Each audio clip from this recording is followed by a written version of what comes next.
ꯑꯍꯥꯟꯕꯃꯛꯇꯗ ꯉꯁꯤꯒꯤ ꯄꯨꯛꯅꯤꯡꯒꯤ ꯋꯥꯔꯣꯜ ꯊꯧꯔꯝ ꯃꯤꯠꯌꯦꯡ ꯇꯥꯕꯤꯔꯤꯕꯁꯤꯡ ꯑꯃꯗꯤ ꯇꯥꯕꯤꯔꯤꯕꯁꯤꯡꯕꯨ ꯖꯦꯝꯁ ꯍꯦꯔꯣꯖꯝꯅ ꯇꯔꯥꯃꯔꯛꯆꯕ ꯂꯣꯏꯅꯅ ꯀꯣꯛꯅꯣꯅ ꯈꯨꯔꯨꯝꯖꯔꯤ ꯉꯁꯤꯒꯤ ꯄꯨꯛꯅꯤꯡꯒꯤ ꯋꯥꯔꯣꯜ ꯊꯧꯔꯝ ꯑꯁꯤꯒꯤꯗꯃꯛ ꯁꯤꯖꯤꯟꯅꯒꯗꯕ ꯅꯝꯕꯔ 9077728001ꯅꯤ ꯂꯣꯏꯅꯅ ꯊꯧꯔꯝ ꯑꯁꯤꯒꯤ ꯊꯝꯖꯔꯤꯕ ꯚꯤꯗꯤꯑꯣ ꯀꯣꯜꯗ ꯑꯗꯣꯝꯅ ꯀꯔꯤꯒꯨꯝꯕ ꯀꯣꯜ ꯐꯪꯗ꯭ꯔꯒꯁꯨ ꯚꯤꯗꯤꯑꯣ ꯀꯣꯜꯗ ꯁꯔꯨꯛ ꯌꯥꯕ ꯌꯥꯅꯅꯕ ꯑꯃꯗꯤ ꯑꯗꯣꯝꯅ ꯀꯔꯤꯒꯨꯝꯕ ꯃꯤꯌꯥꯝꯗ ꯀꯥꯟꯅꯕ ꯄꯨꯛꯅꯤꯡ ꯂꯧꯁꯤꯡ ꯑꯣꯏꯕ ꯌꯥꯕ ꯚꯤꯗꯤꯑꯣꯁꯤꯡ ꯂꯥꯏꯚ ꯑꯣꯏꯅ ꯎꯍꯟꯅꯤꯡꯕ ꯂꯩꯔꯗꯤ ꯑꯩꯈꯣꯏꯒꯤ ꯅꯝꯕꯔ 7005707808 ꯍꯥꯏꯔꯤꯕ ꯅꯝꯕꯔ ꯑꯁꯤꯗ ꯑꯗꯣꯝꯅ ꯚꯤꯗꯤꯑꯣ ꯀꯣꯜꯗ ꯁꯔꯨꯛ ꯌꯥꯕ ꯌꯥꯒꯅꯤ ꯁꯟꯗꯣꯛꯆꯔꯤꯕ ꯊꯧꯔꯝꯁꯦ 90.0 ꯃꯦꯒꯥꯍꯔꯠꯖꯇ ꯂꯥꯟꯊꯣꯛꯆꯔꯤꯕ ꯋꯥꯍꯣꯡ ꯔꯦꯗꯤꯑꯣꯒꯤ ꯊꯧꯔꯝꯅꯤ ꯃꯁꯤ ꯈꯛꯇ ꯅꯠꯇꯅ ꯑꯩꯈꯣꯏꯅ ꯁꯟꯗꯣꯛꯆꯔꯤꯕꯁꯤ ꯇꯤꯚꯤ ꯆꯦꯅꯦꯜ 3 ꯑꯃꯗ ꯁꯟꯗꯣꯛꯆꯕꯅꯤ ꯑꯥꯏꯁꯀꯣꯝ SK TV ꯂꯥꯏ TV GTPL केबल लोइनना डायमंड टीवी की फेसबुक मसे खक्ता नतना अमुक मणिपुर ऑनलाइन रेडियो हाइदना एप असि सिजनबिरगा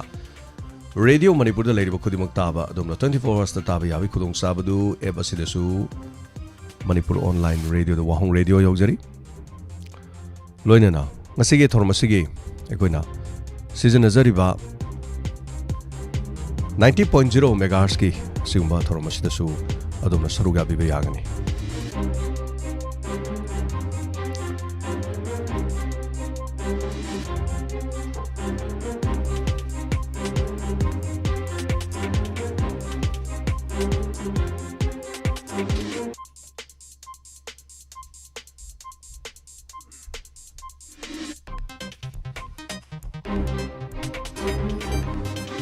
Masigi thormsigi sanabi matungena nukti phongliba pause singya hanba headlines pijari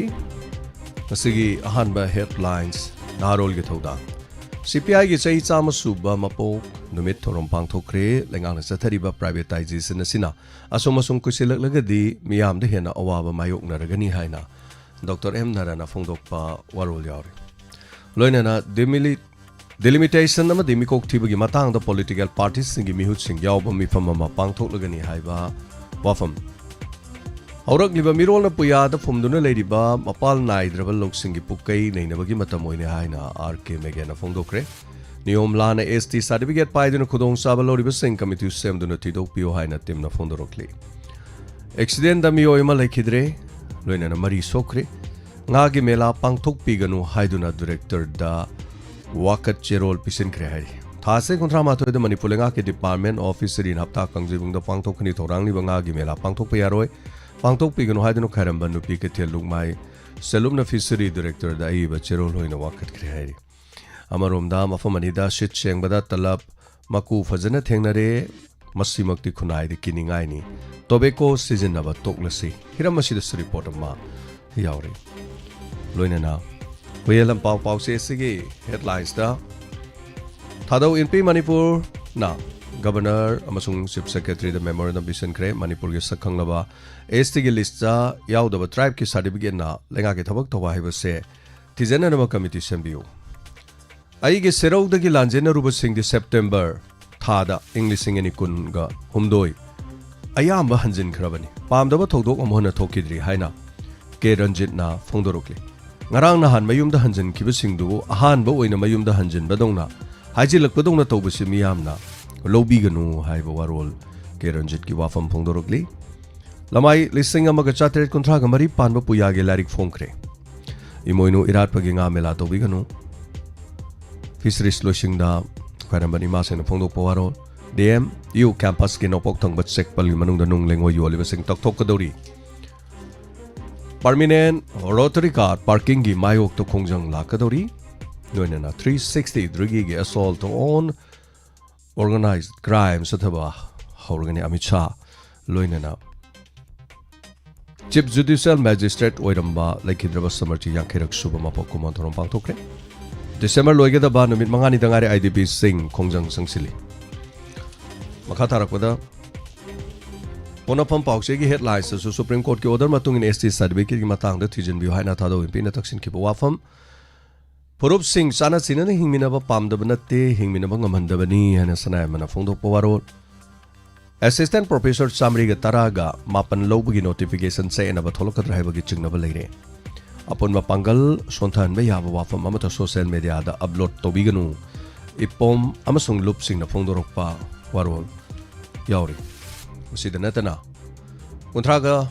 ꯐꯨꯔꯨꯞ 33ꯅ ꯃꯅꯤꯄꯨꯔ ꯉꯥꯛꯂꯒ ꯂꯥꯛꯄꯅꯤ ꯇꯨꯡꯗꯁꯨ ꯉꯥꯛꯃꯤꯟꯅꯕꯒꯤ ꯃꯊꯧ ꯇꯥꯏ ꯍꯥꯏꯅ ꯈꯦꯝꯆꯥꯅ ꯐꯣꯡꯗꯣꯛꯄ ꯋꯥꯐꯝ ꯔꯤꯛꯁ ꯋꯥꯡꯕ ꯍꯥꯔꯠꯀꯤ ꯗꯤꯐꯦꯛ ꯂꯩꯕ ꯑꯉꯥꯡꯁꯤꯡ ꯕꯕꯤꯅꯥ ꯍꯣꯁꯄꯤꯇꯥꯜꯅ ꯀꯟꯈ꯭ꯔꯦ ꯍꯥꯏ ꯂꯣꯏꯅꯅ ꯃꯄꯥꯟꯒꯤ ꯑꯣꯏꯕ ꯄꯥꯎꯗ ꯈ꯭ꯔꯤꯁꯇꯥꯟꯁꯤꯡ ꯑꯣꯠꯄꯒꯤꯗꯃꯛ US ꯃꯤꯂꯤꯇꯔꯤꯅ ꯅꯥꯏꯖꯦꯔꯤꯌꯥꯗ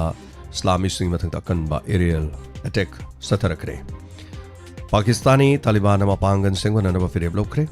ꯊꯥꯏ ꯐꯥꯏꯇꯔ ꯖꯦꯠꯁꯤꯡꯅ ꯀꯝꯕꯣꯗꯤꯌꯥꯒꯤ ꯈꯨꯡꯒꯪꯁꯤꯡꯗ ꯑꯀꯟꯕ ꯕꯣꯝꯕꯤꯡ ꯇꯧꯈ꯭ꯔꯦ ꯂꯣꯏꯅꯅ ꯆꯍꯤ 5ꯒꯤ ꯃꯇꯨꯡꯗ ꯍꯌꯦꯡ ꯃ꯭ꯌꯥꯟꯃꯥꯔꯗ ꯖꯦꯅꯔꯦꯜ ꯏꯂꯦꯛꯁꯟ ꯄꯥꯡꯊꯣꯛꯀꯗꯧꯔꯤ ꯏꯔꯥꯟꯅ ꯑꯣꯏꯜ ꯇꯦꯡꯀꯔ ꯖꯍꯥꯖ ꯑꯃ ꯐꯥꯖꯤꯟꯈ꯭ꯔꯦ ꯈꯨꯠ ꯍꯟꯕꯒꯤ ꯄꯥꯡꯒꯜ ꯁꯦꯝꯒꯠꯅꯅꯕ ꯖꯄꯥꯟꯅ ꯔꯦꯀꯣꯔꯗ ꯑꯣꯏꯅ ꯗꯤꯐꯦꯟꯁ ꯕꯖꯦꯠ ꯑꯦꯄ꯭ꯔꯨꯞ ꯇꯧꯈ꯭ꯔꯦ ꯃꯁꯤꯒ ꯂꯣꯏꯅꯅ ꯂꯣꯏꯖꯔꯦ ꯅꯨꯡꯇꯤꯒꯤ ꯐꯣꯡꯂꯤꯕ ꯄꯥꯎꯆꯦꯁꯤꯡꯗꯒꯤ ꯂꯧꯊꯣꯛꯆꯕ ꯃꯔꯨꯑꯣꯏꯕ ꯄꯥꯎ ꯃꯈꯥ ꯇꯥꯔꯛꯄꯁꯤ ꯑꯩꯈꯣꯏꯒꯤ ꯅꯝꯕꯔꯗ ꯀꯣꯜ ꯇꯧꯕꯤꯗꯨꯅ ꯊꯧꯔꯝ ꯑꯁꯤꯗ ꯁꯔꯨꯛ ꯌꯥꯕꯤꯌꯨ ꯑꯩꯈꯣꯏꯒꯤ ꯅꯝꯕꯔ 9077282001ꯅꯤ ꯊꯧꯔꯝ ꯑꯁꯤꯗ ꯁꯔꯨꯛ ꯌꯥꯕꯤꯌꯨ ꯍꯥꯏꯗꯅ ꯉꯔꯥꯡ ꯀꯣꯜ ꯐꯪꯕꯁꯤꯡꯅ ꯂꯦꯞꯄꯤꯔꯒ ꯐꯪꯍꯧꯗꯕꯁꯤꯡꯗ ꯈꯨꯗꯣꯡꯆꯥꯕ ꯄꯤꯖꯔꯤ ꯑꯁꯤꯒꯤ ꯊꯧꯔꯝ ꯑꯁꯤꯒꯤ ꯊꯝꯖꯔꯤꯕ ꯅꯝꯕꯔ ꯍꯥꯡꯗꯣꯛꯆꯔꯦ hello hello good afternoon sir good afternoon मिंगल लाइफ सर मैं साइटोंदगिनी सर माइबम बिना देवी ने तौजरइसे तापियो करी वाफम हाइबेनिंगबा ताबिरिबा मयामबुसु इकाय खुमनबु चरी अदो सर नहानदगी तहुबनेबो को चुंगक थांगलक्ते रिंग दि चलगा को Oh, sige number season na de adom na thorom tabiram baroi. अच्छा ओ आइदि अखोय इना मन कैना चाविदगी लौबा अदुम तौबा अतोपदी अइना हाइदि हेडलाइन दा हाइबदो अहौबदा ताहौदा थबा इंगांग तौरिनिदा दुम कैना ngaranggi inspector tayaido as kunungai mani sar date 25 ki do haji haji Christmas ka mari leina na tauribo do yam chana ba hai tare aduga sarna kaino sai do singmi sai do ui lakyo kai tawdo yam thina man bai tare sar je ishor gi khudola mani ne pura man da bam ta yaw de sarna ta frok ba hai do ro panu pi sara adu balaite as sargi chi ishorgi laipokum bani apan bamta laite ngangthorokpada haidorokpada darara hai do sar do nong gi piriba koliba se loina tabada ngarangi do pelaude sar aga chari ngasi adum tabiyo makha horen joko horen as kari tawdoino khanbada ko hoi horen di phangna doira mo yum dudi ugre dana yeminar si wari di horen odam kana torasi adu sar kainom ta khaijege sargi date tang mari gi do sar akoi sigagi mammi gi de laga akoi program gi dum mingjanba nanggadra ba sar edo wai nang oi do no dum nang ni da sida pung eta mingchan ba na eta ayuk angan ba di taw do na te pung mapan na dai da dum mapan nang na bola di ta gani ko sar hoi adu sar isai khaktang lo program cha to padi tawya da bro minute manga gi thorom tawbi yai minute manga de hen ba di ngai ta ba ko to pa tawbi yai oi any talent tawya bra ba ya keso kai adu di ama ucha tare ko ji lak hoi lapiyo minute manga fa wai manung da luisan ba ya ba ko hoi thank you sir phone thangat pirak pi dam ka khoi ju tajari ye loina thank you saiton dai aga chari thorom saruga birappa sigidama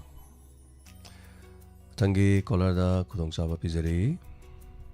saruga biu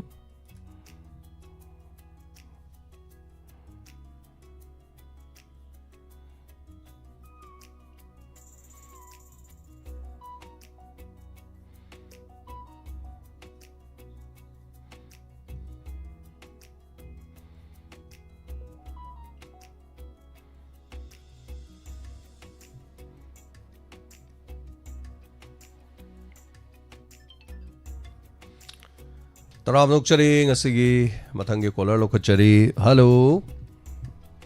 Ajari luang punsibana yai familiar se luang punsibana yai fari yamba matam kuirabagi tungda ngarang hanso aina pungning warol da ekhoi gi maikai digi haija ki ba yamba gi fajaraba sareng ama duga za khambagi karigumba dialogue amatang sahi loiram dai da tahan biradi haidana haija ki bani mayam da so lokthok chaki bani adubu hari butubu ngasi khudong chaga dauribra aduga kari yambana akoina haijabadu sinbi baga leibibra yamba akoi yamba agina ta ibani punna hujik leira asem tungda diamond tv gi dang tang saru ya ji haidana sakta chude khela ba lamba lekin fijer bai gi nauni nangi mi ngi gitna pakum piran da gi to bira kanu ko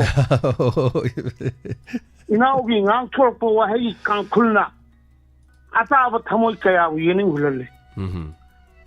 solba isau uraga idak na gini khanduna inaona kaidamani suna thaida sakhibe lili mache kaya do inaona rishon yitin khangni khanna nekhairaga tangbal matakta phamba ngamiba ai inau zem psychology sana na mai rak chang hen langbagum inau games ki wari wahi wata taning dam kana bu yarung gadage thagachari ama sana gi latam na inau khana gi latam na ha paga ai yamada sinajar ge sayensi ai yamba mayamna jujistri haiba yamaduni maji yamna chingraba ngachidi Diamond TV da Diamond TV ki James ke da kitang show yaji and kahi ji oina kuide bugi tungda ai mak da yamana santi adiri ai makum da da sapla angum ngasidi Diamond Kethin Kal Jajna Diamond Kethin Kajer ye thongno nungai zakre yamba chahi gi loisilak pa matam da ai ji sana gi latam da hapaga ai ji poche yamba jujistri da Mami ngatem di langpok kambani ko. Zakamba. Zakamba Mahabharat ki series da ko. Mango nongteng lan hukcher ke ko. Yam nungai je yamba. Nungai inaw gi khonjel taba ai ga laimin thamin nariba ai gi di mai tai wahai de di tidege ne nungsina ba kari lairi ge haradi pomin na be chilinaw gumbani hai tare. Nimla tongan derusu thamoi tinna tinaba yam nungsidra binaw ni mana Diamond TV na nungsibidana akhoi tanja ama piri hairakuda thamoida haraujaba nungaijaba ga loinana sahi lorakadoroba matam sida amutang saruk yaminna che habeduda sidege harauba leite haijaba tare nungaije ama oina sahi haibasi miyoibana nongma amani humaina thiraga sahum phumanga natraga sahum phutaruk sahi ma kawi sendiba mapuna numit kauba Taibang miyoiba hauriba upalo apal jibu jantu punamaki thawai pibiriba numitu mafam amada lengdana thokhalli aduga malem khunda laitaba yananaba prithivi kauba ma sembirami prithivi haibasina masagi merudandada tappa haiba laitaba yangba haiba laitaba laina chatpasina miyoiba kauba samajna tongan ba prithivi gi kachindagi makhan gi calendar puthokna kharba matungda pumnamaki yanaba calendar ma semji haidina Gregorian calendar sahi ma thatra ni thoina sabasi chatnari hariba numitwa sum thiba di lepa ya de maramdi aikoina numit thoe numit masing thiba haibani numiti thokpa taba haiba leite madi mafam amada lengdana leibani prithibina sum leiba sida mayon gi matungina mungmamba mungan banina prithibina leiba khongcha simasing thibada sahi 2025 haiba loiga dore aduna sahi loiramdai sida 2026 na lakpagi harau nungaiba soidana phongdoknarani prithvi sinda thungna adubu Manipur 2003 me dagi awaba maisagna mutpa naidana mutli sai kanbina basu su phawgidi leitri aikoi gi iramdamda aikoi masen puntalaga mapu oriba ada phamiba kong kunna lamba phangdraba mafam duda aikoi gi ngakpi senbi gadabaduda aikoi sumaina punjalle mana lusingbo aikoina sumaina tawregi praja mayam tingaki yu senbiyo haibinabadu laitana 2025 chi loi grene haina kanjai nongmani ni khidadi hariba thapaktu pangthorakane haba asa udre adubu aikoi masel jem thekujamgi Diamond TV aigi naw sanamangang sana maitai ngangjeri bai lapulapung khamba aikoina mikop kharadang harau nungaina tabiba khwai punamaka inaugi mamal naidra saireng ama mahana thagatjaning masi Diamond TV se sadgagi mathakta thamningi Diamond TV wahong radio simana sadgagi mathakta thamningi adubu magi wahi wata sina yobang amgadoribra ngamoidoribra aibuna saireng si pabiu haidana adu aina kharang hai angam mongda saireng si lanthokjage aduna ihan han si saireng si oina patho asira khoi gise hoi yai saireng si padringeda kwaina su khangnaraba khangdab kongai leramgadoba inau sanamangang sana maitai haisi kanano kaidobradagi no mana sairengaga ireiba ama matawrisi kaidorino habisigi yamna samba aina khangdaba mayam ama leigre aiga maga sugi mating nungsinai adubu pokpadagi hauminnarakpa nate angang ringai marbon sanaringai dei tinnarakpa nate कोई खांगू तकता पुंसी लंबी थेंगनबनी अदु कोना अखंग खरसिना इनाउ मसक अमुक ताक्सगी मियामदा इनाउ न ngalingay matamda miyam na khwaina ngasidi mami bhawba leitraba mutkraba makhoi saktam ugi harsu phangaroi doba pahari khunjoi hamomnaba haibam syam sanaton sharma isei no maida laisam me manupi kanglupta arambam jamuna sembi mola rebati abedabati asina chingbugi khonjel chi khoithumna raba khonjel ge sahe kaya chi mana record tawsillaga thamawi yamna nungsi raba thogdowa mani aduda natana miyamna matam amada akhoi gi matam da akhoi na pakhang macha oringai kholingai da nungai dana ta leiba maya imphal tombi chawba babu gi ipom pareng madu sumana record toksilaga thamjin jahowi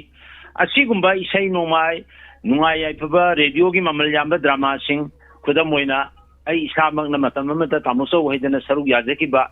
all india radio gi hingmin si hebe serial samaga ama record togi ba matung da magumba serial ama mohana laroi hebe si hudik soi thajari samaga amagi masingi record togane hebe si ai thajaba tawroroi haina khanjai aikoi gi dunatana adugumba du mana record toroga thammi asumna mangba manba haiba leiraroi daba makhal mathel kaya bu maral loina tungsinduna machimagi custody da leiba pot haktani aikoina ipo mati amta tage ahibam shamgi khonjel dai sei amta tajage sanaton sharmagi sei amta tage laisram memagi haibada aigi nausi da wat palaite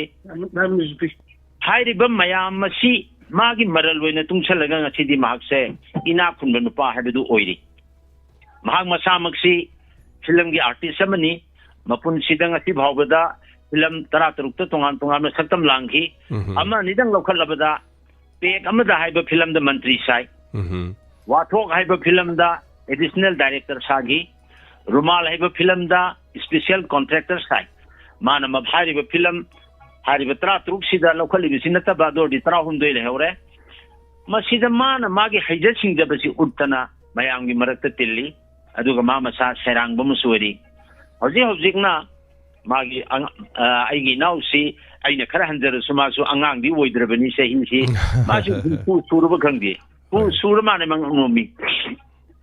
hai nei matam sida ma tumina leithokte audio producer group masi ataba mayam di khangbiram da bayai matam mamda 1994 aduga ai isamangna record tawgiba manipur gi ihan hanba drama bu audio record tawbasi hariba langpalapum khamba hariba ina tawjabani mamingna tribeni sangam thonjai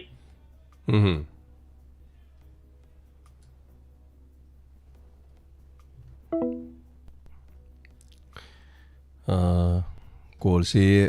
tatkiba male amuktang call si muksambiradi line si nungaini wari di tawgidri hai tare do amukhana call si phangnabagi tanja aduga talogjarke okay oh line amuk samjare line se muk tatkiba mara moraga hai tare okay line amuk su tat kare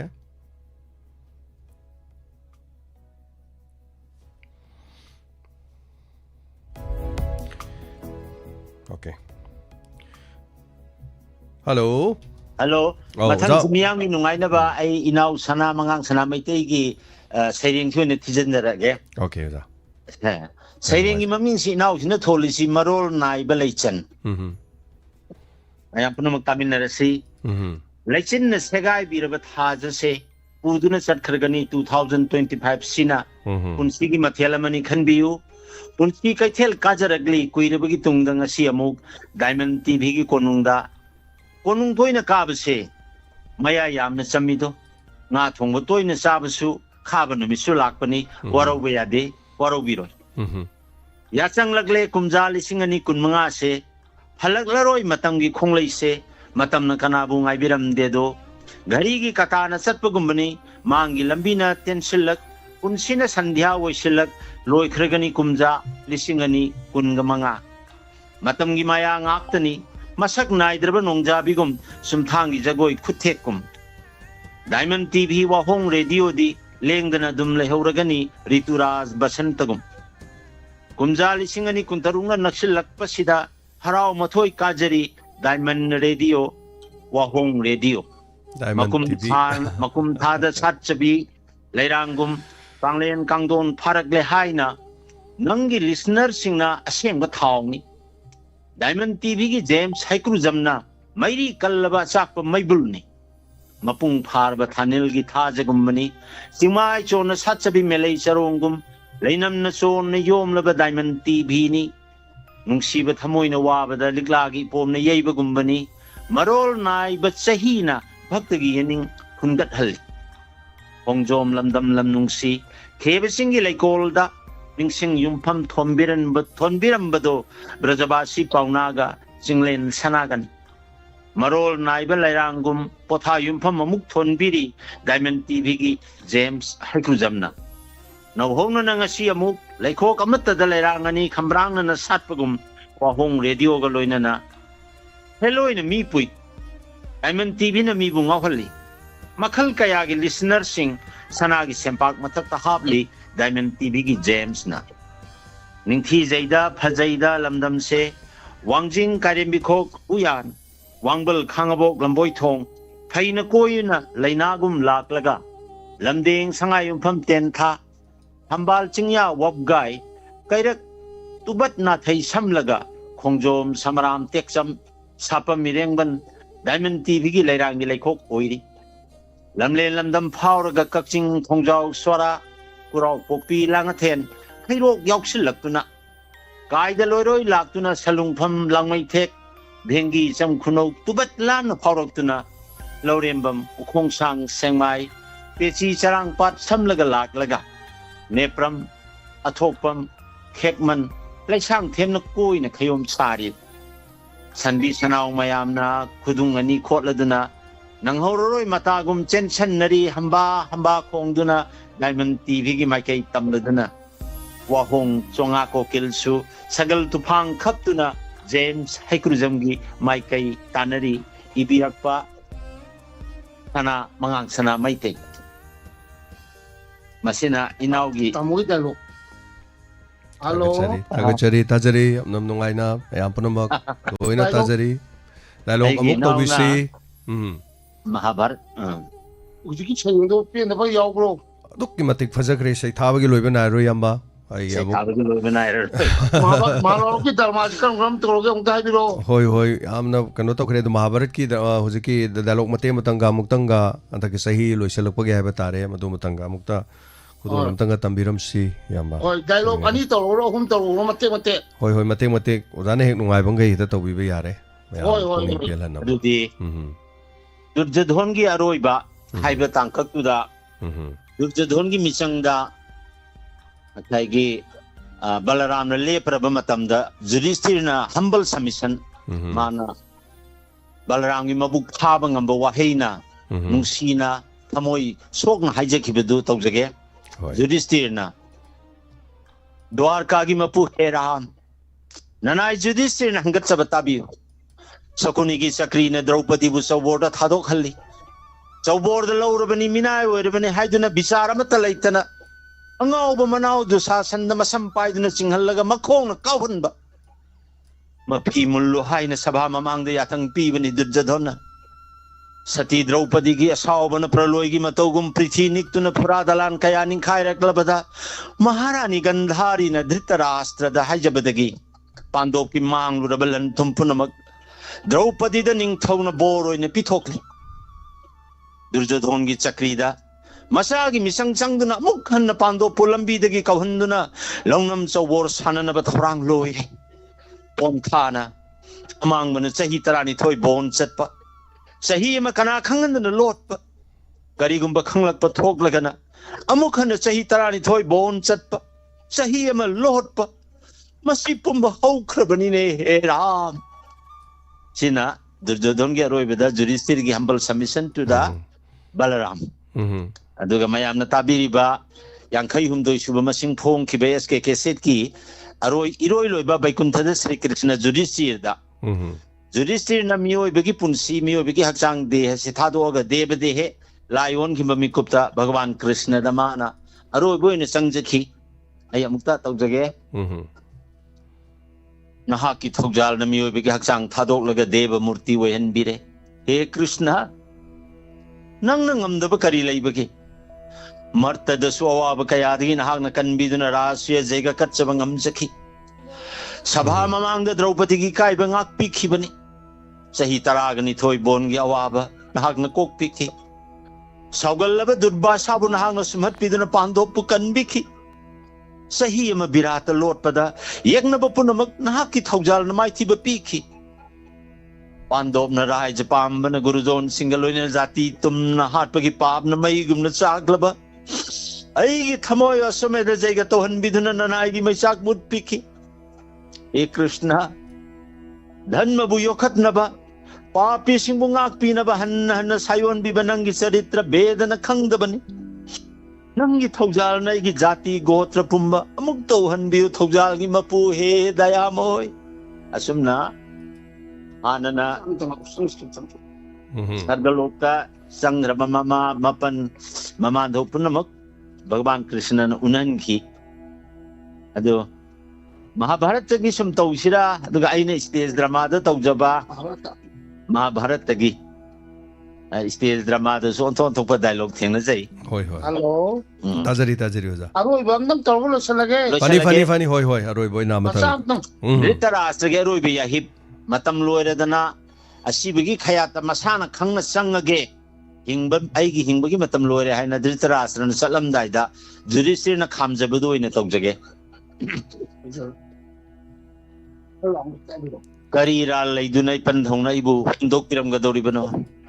ꯔꯥꯏꯖ ꯂꯟ ꯊꯨꯝ ꯄꯨꯝꯕ ꯏꯄꯟꯗꯧꯒꯤ ꯉꯥꯛꯇꯅꯤ ꯅꯍꯥꯛ ꯅꯠꯇꯅ ꯄꯥꯟꯗꯣꯞꯀꯤ ꯀꯔꯤ ꯒꯇꯤ ꯂꯩꯔꯤꯕ ꯀꯔꯤꯁꯨ ꯈꯪꯖꯗꯕ ꯑꯩꯈꯣꯏꯕꯨ ꯏꯄꯟꯗꯧꯅ ꯊꯥꯗꯣꯛꯄꯤꯔꯝꯒꯗꯧꯔꯤꯕꯁꯦ ꯑꯩꯅ ꯅꯤꯡꯊꯧ ꯑꯣꯏꯔꯦ ꯍꯥꯏꯕꯒꯤꯔ ꯌꯨꯙꯤꯁꯊꯤꯔꯅ ꯍꯧꯖꯤꯛꯃꯛ ꯏꯅꯥꯎ ꯖꯨꯖꯨꯠꯁꯨꯗ ꯍꯣꯁꯤꯅꯥꯒꯤ ꯁꯤꯡꯍꯥꯁꯣꯟ ꯄꯤꯒꯅꯤ ꯍꯧꯖꯤꯛꯃꯛ ꯑꯚꯤꯁꯦꯛ ꯇꯧꯒꯅꯤ ꯏꯄꯟꯗꯧ ꯅꯍꯥꯛꯅ ꯑꯩꯒꯤ ꯃꯄꯨꯅꯤ ꯅꯆꯥ ꯌꯨꯙꯤꯁꯊꯤꯔ ꯅꯅꯥꯏꯅꯤ ꯅꯌꯥꯊꯪ ꯀꯔꯤꯒꯨꯝꯕ ꯃꯇꯝꯗ ꯍꯤꯛꯇꯣꯛꯆꯔꯣ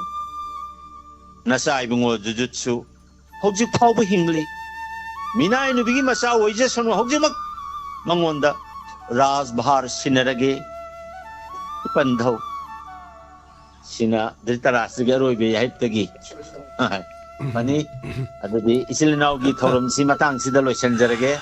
ꯊꯥꯒꯠꯆꯔꯤ ꯌꯥꯝꯅ ꯅꯨꯡꯉꯥꯏꯖꯩ ꯇꯥꯕꯤꯔꯤꯕ ꯈ꯭ꯋꯥꯏ ꯄꯨꯝꯅꯃꯛꯄꯨꯁꯨ ꯕꯤꯗꯥꯏ ꯄꯤꯖꯔꯤ ꯊꯥꯒꯠꯆꯔꯤ ꯑꯅꯧꯕ ꯆꯍꯤ 2026ꯅ ꯂꯥꯛꯄꯗ ꯍꯧꯈꯤꯕ ꯆꯍꯤ 18 24 25ꯒꯨꯝꯅ ꯃꯩꯁꯥ ꯂꯥꯡꯗꯕ ꯅꯨꯡꯉꯥꯏꯕ ꯑꯏꯪꯕ ꯇꯞꯄꯗꯨ ꯍꯥꯏꯐꯝ ꯊꯣꯛꯄꯒꯤ ꯖꯒꯠ ꯁꯦꯝꯕꯤꯔꯤꯕ ꯏꯁꯣꯔꯒꯤ ꯃꯐꯝꯗ ꯃꯤꯑꯣꯏꯕ ꯀꯧꯕ ꯈꯨꯟꯅꯥꯏꯒꯤ ꯃꯍꯨꯠ ꯁꯤꯟꯖꯔꯒ ꯑꯃꯨꯛꯀ ꯍꯟꯅ ꯍꯥꯏꯖꯔꯤ ꯅꯨꯡꯉꯥꯏ ꯌꯥꯏꯐꯕ ꯄꯨꯕꯤꯔꯛꯎ 2023ꯁꯤꯗ ꯃꯇꯝ ꯄꯨꯝꯅꯃꯛꯇ ꯃꯪꯒꯣꯜ ꯑꯣꯏꯕꯤꯌꯨ ꯙꯔꯃꯒꯤ ꯃꯁꯛ ꯑꯣꯏꯔꯕ ꯏꯅꯥꯎꯁꯦ ꯁꯒꯨꯖꯝꯕꯨ ꯊꯥꯒꯠꯆꯔꯤ ꯏꯌꯥꯝꯕ ꯑꯣꯖꯥꯕꯨꯁꯨ ꯍꯥꯏꯅꯕꯗꯅ ꯊꯥꯒꯠꯆꯔꯤ ꯄꯨꯟꯁꯤꯒꯤ ꯄꯟꯊꯨꯡꯅꯤ ꯊꯥꯒꯠꯆꯔꯤ ꯊꯣꯛꯅ ꯐꯖꯈ꯭ꯔꯦꯗꯀꯣ ꯄꯨꯛꯅꯤꯡꯁꯦ ꯍꯦꯛ ꯃꯀꯥ ꯍꯦꯛ ꯂꯥꯝꯖꯩ ꯊꯣꯛꯅ ꯅꯨꯡꯉꯥꯏꯖꯈ꯭ꯔꯦ ꯑꯗꯨꯒ ꯁꯤꯒꯨꯝꯕ ꯃꯇꯝ ꯑꯃ ꯑꯩꯈꯣꯏꯅ ꯍꯥꯏꯖꯔꯨꯕꯗ ꯄꯤꯕꯤꯔꯛꯄ ꯑꯗꯨꯒꯤꯗꯃꯛ ꯏꯌꯥꯝꯕ ꯑꯃꯗꯤ ꯑꯣꯖꯥꯕꯨꯁꯨ ꯌꯥꯝ ꯊꯥꯒꯠꯆꯔꯤ ꯑꯗꯨꯒ ꯃꯇꯨꯡ ꯇꯥꯔꯛꯄꯗ ꯏꯪ 2026 ꯂꯥꯛꯄꯗ ꯑꯅꯧꯕ ꯈꯨꯗꯣꯜ ꯃꯌꯥꯝꯗꯁꯨ ꯑꯃ ꯇꯝꯅꯅꯕ ꯑꯩꯈꯣꯏꯅ ꯍꯣꯠꯅꯖꯔꯤꯕꯁꯤ ꯃꯌꯥꯝꯗꯁꯨ ꯈꯨꯗꯣꯜ ꯇꯝꯖꯒꯦ ꯍꯥꯏꯗꯅ ꯍꯥꯏꯖꯔꯤ ꯑꯣꯖꯥꯕꯨꯁꯨ ꯊꯥꯒꯠꯆꯔꯤ ꯏꯌꯥꯝꯕꯕꯨꯁꯨ ꯊꯥꯒꯠꯆꯔꯤ ꯊꯦꯡꯛ ꯌꯨ ꯁꯣ ꯃꯆ ꯃꯌꯥꯝ ꯀꯝꯗꯧꯕꯤꯕꯒꯦ ꯉꯥꯏꯍꯥꯛꯇꯪ ꯆꯍꯤ ꯂꯣꯏꯁꯤꯜꯂꯛꯄꯒꯤ ꯃꯊꯦꯜ ꯑꯃ ꯑꯣꯏꯅ ꯉꯥꯏꯍꯥꯛ ꯎꯠꯆꯕꯅꯤ ꯃꯌꯥꯝ ꯃꯈꯥꯗꯤ ꯃꯌꯥꯝ ꯀꯣꯂꯔꯁꯤꯡꯗ ꯑꯗꯨꯝ ꯈꯨꯗꯣꯡꯆꯥꯕꯗꯨ ꯑꯃꯨꯛ ꯄꯤꯖꯔꯤ ꯍꯜꯂꯣ ꯁꯥꯔ ꯐꯣꯟ ꯇꯧꯖꯔꯛꯂꯤꯕ ꯑꯩ ꯂꯥꯏꯃꯅꯥꯏꯗꯤ ꯑꯁꯥꯅꯦ ꯁꯥꯔ ꯑꯣꯟꯊꯣꯛꯅ ꯐꯖꯈ꯭ꯔꯕ ꯁꯥꯔ ꯆꯦꯅꯦꯜ ꯐꯖꯈ꯭ꯔꯕꯁꯤꯗ ꯑꯁꯨꯛ ꯃꯃꯜ ꯌꯥꯝꯂꯕ ꯑꯣꯖꯥ ꯒꯨꯔु ꯑꯅꯤꯈꯛꯅ ꯁꯟꯗꯣꯛꯄꯤꯔꯝꯕ ꯍꯧꯖꯤꯛ ꯉꯥꯏꯍꯥꯛꯀꯤ ꯄ꯭ꯔꯣꯒ꯭ꯔꯥꯝꯗꯣ ꯑꯁꯨꯛꯀꯤ ꯃꯇꯤꯛ ꯅꯨꯡꯉꯥꯏꯖꯩ ꯁꯥꯔ ꯍꯣꯏ ꯍꯣꯏ ꯊꯥꯒꯠꯆꯩ ꯁꯥꯔꯒꯤ ꯀꯔꯤ ꯍꯥꯏꯇꯥꯔꯦ ꯁꯥꯔꯒꯤ ꯀꯩꯅꯣꯁꯤꯗ ꯆꯦꯅꯦꯜꯁꯤꯗ ꯌꯥꯎꯕꯤꯔꯛꯄ ꯑꯣꯖꯥ ꯒꯨꯔु ꯑꯅꯤꯗꯨꯕꯨꯁꯨ ꯍꯥꯏꯅꯤꯡꯉꯥꯏ ꯂꯩꯇꯅ ꯊꯥꯒꯠꯆꯔꯤ ꯑꯗꯨꯒ ꯃꯃꯜ ꯋꯥꯡꯅ ꯊꯥꯒꯠꯆꯔꯤ ꯃꯁꯤꯒꯨꯝꯕ ꯊꯧꯔꯝꯁꯤꯗ ꯁꯔꯨꯛ ꯑꯗꯨꯝ ꯃꯇꯨꯡꯗꯁꯨ ꯌꯥꯕꯤꯔꯛꯎ ꯍꯥꯏꯅ ꯑꯣꯖꯥ ꯒꯨꯔु ꯑꯅꯤꯕꯨꯁꯨ ꯏꯀꯥꯏ ꯈꯨꯝꯅꯕ ꯎꯠꯆꯔꯤ ꯊꯥꯒꯠꯆꯔꯤ ꯊꯧꯔꯝ ꯃꯇꯦꯛ ꯑꯃ ꯎꯠꯆꯈꯤꯕ ꯑꯗꯨꯗ ꯄꯨꯛꯅꯤꯡ ꯄꯦꯟꯕꯤꯔꯗꯅ ꯍꯥꯏꯕꯤꯔꯛꯄ ꯑꯁꯤꯒꯤꯗꯃꯛ ꯑꯗꯨꯒ ꯃꯊꯪꯒꯤ ꯀꯣꯂꯔꯗ ꯑꯃꯨꯛ ꯈꯨꯗꯣꯡꯆꯥꯕ ꯑꯃꯨꯛ ꯄꯤꯖꯔꯤ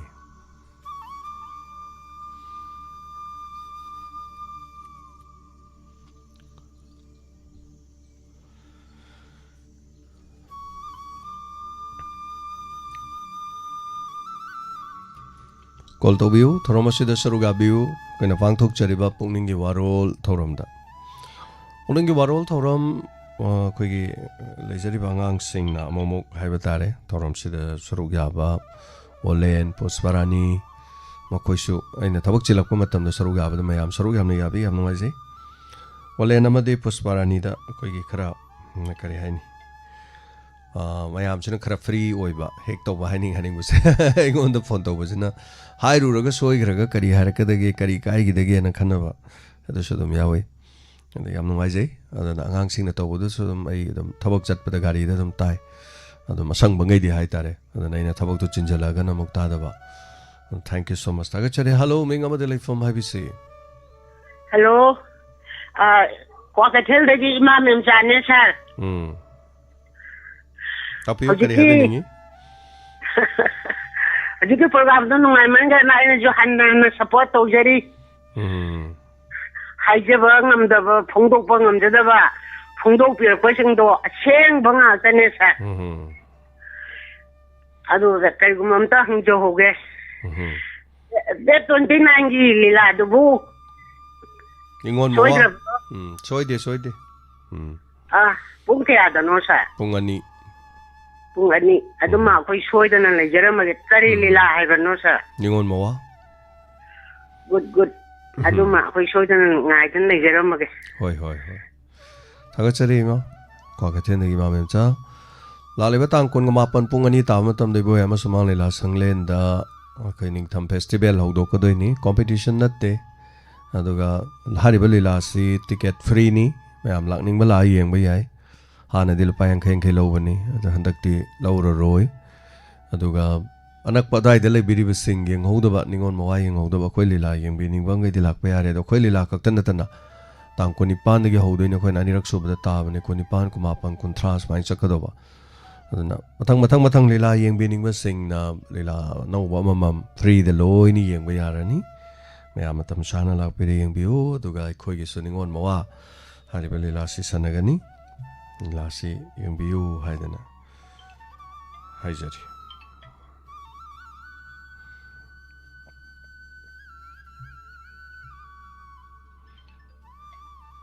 Hello. Hello. Hello. Hello, sir. Kaigino yam kuin khomdridubo. Yes, sir. Takpiyo. Minga lai phonga. Sana taramuk chari takpiyo kari happening ba. Sir, ai sir gi ngarangi sarang patgi lilado. Saroi party ni habda. Lakshara me sir ni sei thabal sei pesa thajai. Hoi. Yam nungai jai. ꯑꯗꯒꯤ ꯏꯆꯦ ꯔꯣꯃꯤꯇꯥ ꯁꯅꯥꯊꯝꯒꯤ ꯃꯆꯥꯅ ꯍꯦꯛꯇꯤꯕꯥ ꯐꯪꯉꯦ ꯍꯥꯏꯕꯗꯨꯁꯨ ꯏꯁꯥꯃꯛꯀꯤ ꯏꯆꯥꯅ ꯐꯪꯕꯒ ꯍꯦꯛ ꯅꯨꯡꯉꯥꯏꯖꯩ ꯑꯗꯨꯁꯨ ꯐꯣꯡꯗꯣꯛꯆꯅꯤꯡꯕ ꯑꯗꯨꯒ ꯉꯔꯥꯡꯒꯤ ꯌꯥꯎꯕ ꯂꯤꯂꯥ ꯌꯦꯡꯖꯕꯁꯦ ꯑꯩ ꯌꯥꯝ ꯅꯨꯡꯉꯥꯏꯖꯕ ꯍꯥꯏꯇꯥꯔꯦ ꯑꯗꯒꯤ ꯁꯥꯒꯤ ꯂꯤꯂꯥꯗꯨꯁꯨ ꯌꯥꯝ ꯅꯨꯡꯉꯥꯏꯖꯕ ꯍꯥꯏꯇꯥꯔꯦ ꯑꯗꯨꯁꯨ ꯍꯥꯏꯖꯅꯤꯡꯗꯅ ꯇꯧꯖꯔꯛꯄꯅꯤꯗ ꯁꯥꯔ ꯑꯇꯩ ꯍꯥꯏꯅꯤꯡꯉꯥꯏꯕꯨꯗꯤ ꯂꯩꯖꯗꯦ ꯑꯩ ꯊꯥꯒꯠꯆꯔꯤ ꯂꯤꯂꯥꯁꯨ ꯌꯦꯡꯕꯤꯕꯒꯤꯗꯃꯛ ꯁꯥꯔ ꯌꯥꯝ ꯅꯨꯡꯉꯥꯏ ꯌꯥꯝꯁꯨ ꯀꯞꯈ꯭ꯔꯦ ꯊꯦꯡꯛ ꯌꯨ ꯊꯝꯖꯔꯒꯦ ꯁꯥꯔ ꯊꯥꯒꯠꯆꯔꯤ ꯂꯤꯂꯥ ꯌꯦꯡꯕꯤꯔꯝꯕꯒꯤꯗꯃꯛ ꯊꯥꯒꯠꯆꯩ ꯉꯔꯥꯡꯒꯤꯁꯨ ꯐꯪꯁꯟ ꯍꯥꯏꯒꯗ꯭ꯔꯥ ꯉꯔꯥꯡꯒꯤ ꯊꯧꯗꯣꯛꯇꯨꯗꯁꯨ ꯑꯩꯈꯣꯏꯒꯤ ꯃꯥꯁꯨ ꯃꯥꯔꯛ ꯌꯥꯝꯅ ꯐꯪꯕꯒꯤ ꯍꯥꯏꯇꯥꯔꯦꯅꯦ ꯃꯣꯏꯒꯤ ꯑꯦꯛꯇꯤꯚꯥ 3 ꯄꯤꯕꯗꯨꯗ ꯑꯩꯈꯣꯏꯒꯤ ꯗꯣꯅꯔꯁꯀꯤ ꯃꯦꯝꯕꯔ ꯍꯥꯏꯇꯥꯔꯦ ꯗꯣꯅꯔꯁ ꯃꯦꯝꯕꯔꯁꯨ ꯑꯣꯏꯔꯤꯕ ꯔꯣꯃꯤꯇꯥ ꯁꯅꯥꯁꯝꯒꯤ ꯃꯆꯥꯒꯤ ꯌꯥꯎꯔꯝꯃꯦ ꯑꯗꯣ ꯃꯥꯒꯤ ꯃꯆꯥꯗꯤ ꯀꯩꯅꯣꯗꯤ ꯑꯣꯏ ꯑꯥꯎꯠ ꯑꯣꯐ ꯁ꯭ꯇꯦꯁꯟ ꯑꯣꯏꯕ ꯍꯥꯏꯇꯥꯔꯦꯅꯦ ꯑꯥꯎꯠ ꯑꯣꯐ ꯁ꯭ꯇꯦꯁꯟ ꯑꯣꯏꯕꯅ ꯃꯔꯝ ꯑꯣꯏꯔꯀꯥꯟꯗ ꯀꯩꯅꯣ ꯇꯧꯈꯤꯗ꯭ꯔꯦ ꯃꯁꯥꯗꯤ ꯃꯆꯥꯟꯗ ꯌꯥꯎꯈꯤꯗ꯭ꯔꯦ ꯑꯗꯨꯒ ꯔꯣꯃꯤꯇꯥ ꯍꯣꯏꯅ ꯒꯥꯔꯤꯁꯦ ꯐꯪꯈ꯭ꯔꯦ ꯍꯥꯏꯇꯥꯔꯦ ꯌꯥꯝ ꯅꯨꯡꯉꯥꯏꯔꯤꯗꯤ ꯁ꯭ꯀꯨꯜꯁꯤꯒꯤ ꯑꯣꯏꯅ ꯑꯩꯈꯣꯏꯒꯤ ꯒꯥꯔꯤ ꯃꯆꯥ 3ꯅꯤ ꯃꯥꯔꯛ 100ꯇ 100 ꯐꯪꯕ ꯌꯥꯎꯕꯒꯤ LI ꯁ꯭ꯀꯨꯜ ꯑꯅ ꯍꯧꯖꯤꯛꯀꯤ ꯑꯩꯈꯣꯏ ꯏꯆꯝ ꯈꯨꯅꯧꯗ ꯂꯩꯔꯤꯕ ꯁ꯭ꯀꯨꯜꯁꯤ ꯌꯥꯝ ꯄꯨꯛꯅꯤꯡ ꯊꯧꯒꯠꯅꯤꯡꯉꯥꯏꯅꯤ ꯁꯥꯇ꯭ꯔ ꯁꯨꯃꯥꯏꯅ ꯃꯥꯔꯛ ꯌꯥꯝꯅ ꯐꯪꯉꯛꯄ ꯁ꯭ꯀꯨꯜꯒꯤ ꯃꯥꯏ ꯄꯣꯔꯛꯄ ꯁꯥꯇ꯭ꯔꯗ ꯑꯦꯛꯇꯤꯚꯥ ꯑꯃꯃꯝꯒ ꯂꯩꯔꯒ ꯁ꯭ꯀꯨꯜꯗꯨꯅ ꯄꯤꯕꯒꯥꯏꯁꯦ ꯌꯥꯝ ꯆꯥꯎꯊꯣꯛꯆꯅꯤꯡꯉꯥꯏꯅꯤ ꯍꯥꯏꯇꯥꯔꯦ ꯑꯗꯨꯅ ꯔꯣꯃꯤꯇꯥ ꯁꯅꯥꯁꯝꯒꯤ ꯏꯃꯨꯡꯒꯤ ꯃꯥꯒꯤ ꯃꯆꯥꯒꯤꯗ ꯐꯪꯕ ꯌꯥꯝ ꯅꯨꯡꯉꯥꯏꯖꯩ ꯑꯩꯈꯣꯏꯒꯤꯁꯨ ꯗꯣꯅꯔ ꯃꯦꯝꯕꯔ ꯍꯥꯏꯇꯥꯔꯦꯅꯦ ꯑꯗꯨꯅ ꯑꯃꯨꯛ ꯍꯦꯟꯅ ꯅꯨꯡꯉꯥꯏꯖꯩꯗꯤ ꯑꯩꯈꯣꯏꯒꯤ ꯗꯣꯅꯔ ꯃꯦꯝꯕꯔꯒꯤ ꯏꯃꯨꯡ ꯃꯅꯨꯡ ꯔꯣꯃꯤꯇꯥ ꯁꯅꯁꯝꯒꯤ ꯏꯃꯨꯡꯗ ꯍꯥꯏꯔꯤꯕꯁꯤ ꯐꯪꯉꯝꯕꯁꯤ ꯁꯤ ꯑꯗꯨꯝ ꯅꯨꯡꯉꯥꯏ ꯍꯥꯏꯇꯥꯔꯦ ꯑꯗꯨꯅ